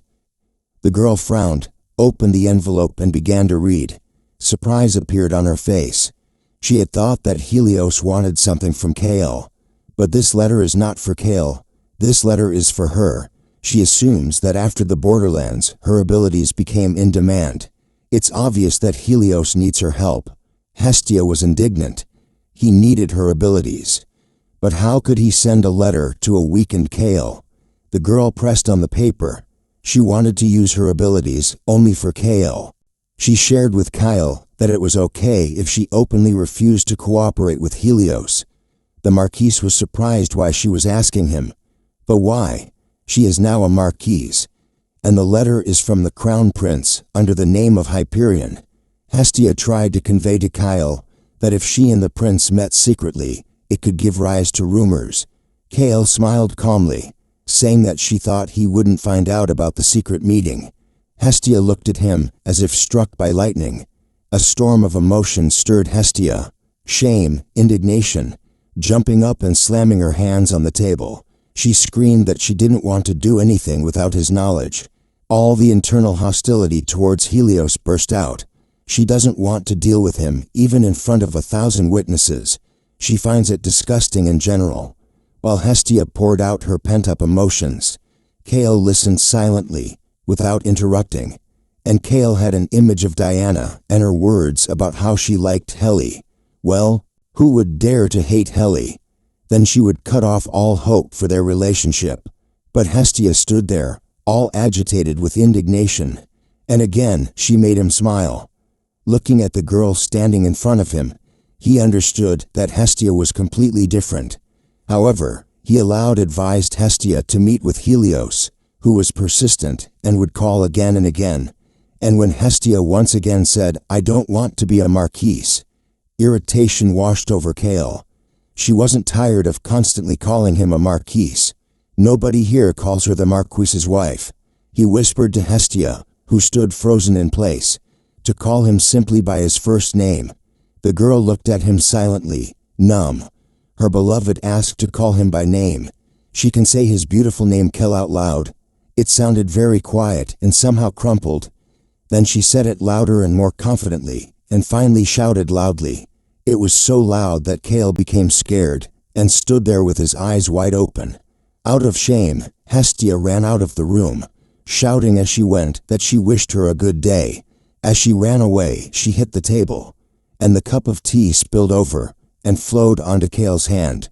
But for some reason now he felt so calm and good. Hestia ran down the corridor as if on a treadmill, flying past the frightened Uros. She was burning with shame. Why couldn't she behave like a lady with Kale? Helios arrived and looked at Hestia's room with genuine interest, saying that he was seeing her for the first time. Hestia pierced him with a hellish gaze and thought that this created a big problem. Then she asked him why he was looking around her room like that. It wasn't some kind of museum. Still, Hestia followed Kale's advice by agreeing to the meeting, and Helios expressed his willingness to come to the Marquis's palace, since he arrived not as crown prince, but on behalf of Hyperion. It was decided to meet in the room, and not in the living room. Helios wasn't one to strictly follow the rules of the novel, so Hestia hoped that everything would go well. But how the hell he irritated her. Studying everything, searching everything with his eyes, his gaze fell on Hestia's desk, on which lay documents with graphs and diagrams depicted on them. He asked Hestia, surprised, if she was responsible for Kale's internal affairs. And Hestia, bowing politely and not without pleasure, said that her husband trusted her in everything. Helios looked at her and chuckled, and Hestia rejoiced. It seems he is not happy. He noticed that she had an interesting way of doing things, but at a glance, you can immediately figure everything out. Hestia answered to herself. These are decades of her slavery in the company. Helios glanced sideways at Hestia, and thought that the more he studied her, the more talents he noticed in her. Hestia looked at Helios expectantly, without answering. Suddenly, as if on a theater stage, he said that everything was in the name of the Empire. Hestia was even scared of what kind of nonsense he was talking, forgetting that he was pouring tea. Then the Crown Prince admitted that everything she said about the border was true, and asked her to tell the truth. This is precisely what his feigned phrase and gesture calling on her to use force in the name of the country were leading to. Hestia was amused by this falseness and theatricality, as if he had said something new. Calmly pushing a cup of tea towards him, the girl replied that she was sorry, and would pretend that she had not heard anything. Helios noted that she didn't even hesitate, and our heroine continued to say that her husband's health had not yet recovered, and she wanted to focus on running the household. And then the two predators began to squabble. Kale insisted that the affairs of the country were more important than the economy, and Hestia snapped that her foresight did not concern all state affairs. She could only foresee important events from time to time. Helios lost his temper, when he reminded her of the information he had given her about the borderlands. The girl openly admitted that she was interested in the date of the tea party, so she shared the information as a deal. Helios hinted that she was afraid that the crown prince was in front of her, and Hestia sarcastically noted that she was currently talking to Hyperion. Helios seemed to be running out of steam and asked if she planned to use her abilities for personal purposes. Hestia could barely contain herself. She literally wanted to bite into him, but she answered with a forced smile that she simply put her husband first, and she couldn't hold her tongue, and reminded that while her so-called friends were enjoying happiness, she was taking care of the one they had abandoned. Helios felt like he was sitting in an electric chair. These words made him freeze. A tense silence fell over the room. The crown prince understood that Hestia was not one to mince words. He needed to somehow seize the initiative. Then he took a spoon and scooped up the tea Hestia had poured. A second later, he almost spat it out, coughing as if he had drunk poison. Hestia didn't know what to think anymore. She had grown these leaves herself. What was wrong? Meanwhile, Helios didn't stop coughing. She asked if His Highness was okay, to which he croaked something about the taste of the tea. Here it was, Hestia's turn to jump up as if scalded. Diana brewed the same. Wait a minute. Diana's cuteness, character, personality, and strength. She has it all. But still, there are some things she can't do. Indeed, the tea that Diana brewed was tasteless. He compared her tea to Diana's tea. Hestia was indignant and cursed Helios. Her tea really was like water from a mop. Hestia demonstratively sipped her tea. How could it be tasteless, even though it was brewed from the same tea leaves? A second later, I almost spat it out myself. The damn thing is really disgusting. Apparently the conversation is over. Nothing can be done. But suddenly, Helios suggested that they figure out what Hestia wanted. A smile appeared on her face. Oh, that's better. And she issued a condition, along with the land of the late Duke Orcus, demanding that her husband's status be raised. Of course, Helios was shocked, then hesitated. Hestia waited, let him suffer. The first requirement will symbolize that she has become the complete opposite of Diana, taking the legacy of the dead Ratona. And the second is that Kale is not guilty of what was done in the name of Diana. In the death of Orcus's daughter, will Helios be able to accept these demands? The crown prince, after some thought, replied that this was not a question he could take alone. The final decision would be up to the emperor.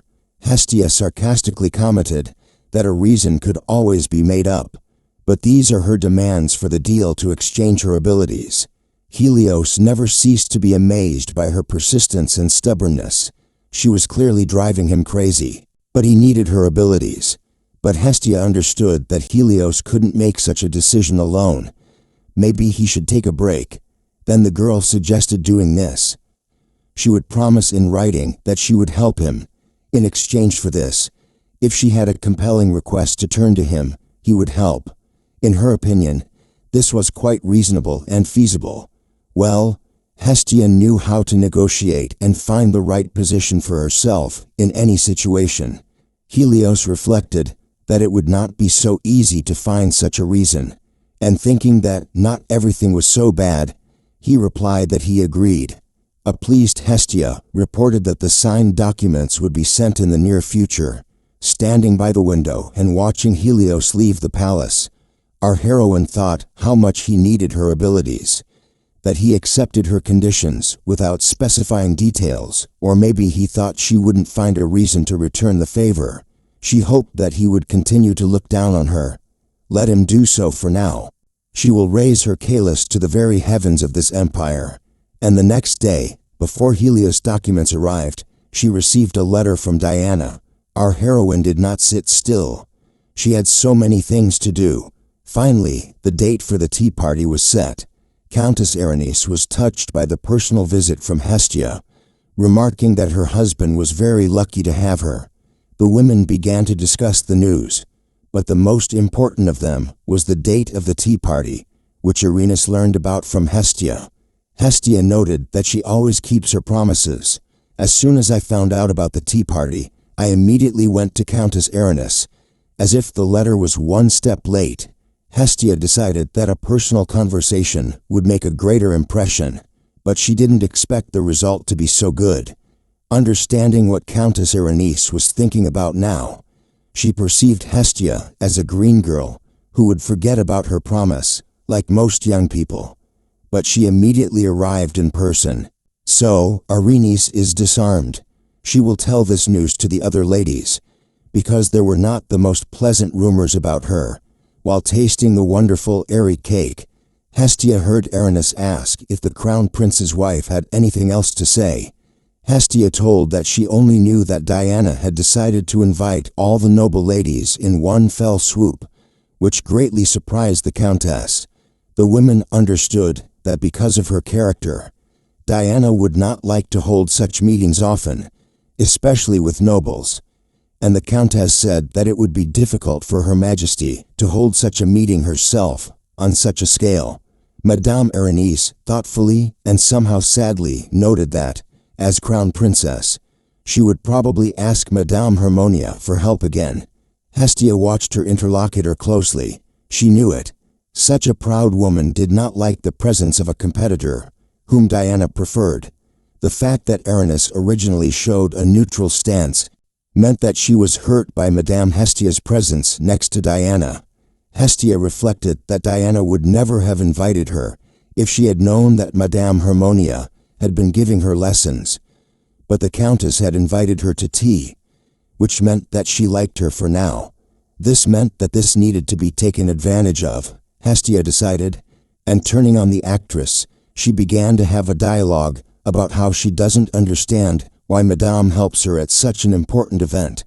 Well, okay, when she was just a simple girl and a saint, and innocently lowering her eyes, she said that the crown princess simply doesn't know how magnificent the countess is. After a pause, the countess clarified that Hestia really thought so. There was a tense pause.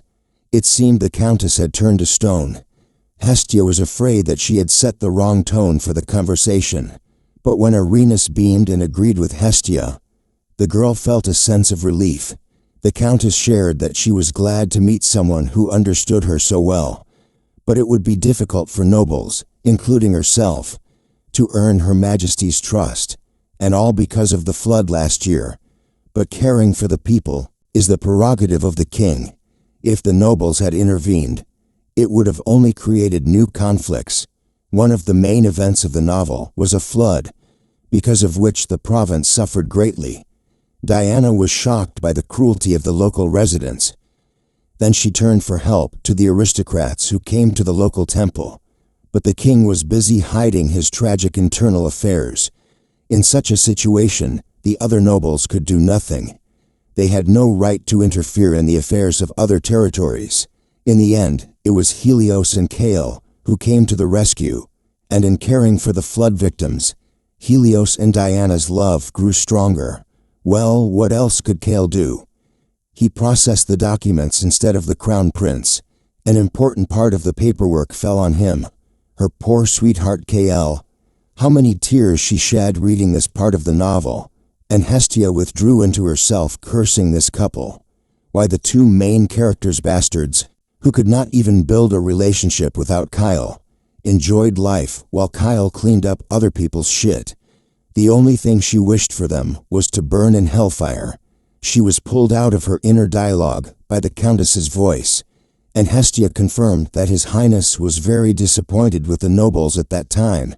And then the most opportune moment appeared, which Hestia could not miss. Our heroine stated that if the countess wishes, she can make a couple of cracks in the walls of His Highness's castle. She waited, watching as Countess Aranis's expression changed, and when she asked how, Hestia outlined her plan, that at the tea party she would create a situation where Diana would appear in an unfavorable light, and then the countess would intervene and save Diana. Diana is a rather simple person. In relationships, she is guided by high morals, so she would open her soul to the countess who had rescued her. And now Hestia waited tensely for Aranis's reaction. The problem was whether the Countess was interested in this proposal, and after the phrase that the Marquis would get from this. A victorious laugh rolled through Hestia. It worked. The only reason she helps Rafini is to become her companion, and she stated this out loud. The Countess asked again in a slow and drawn-out voice. Leaning against the table, holding Hestia in tense ignorance, she said,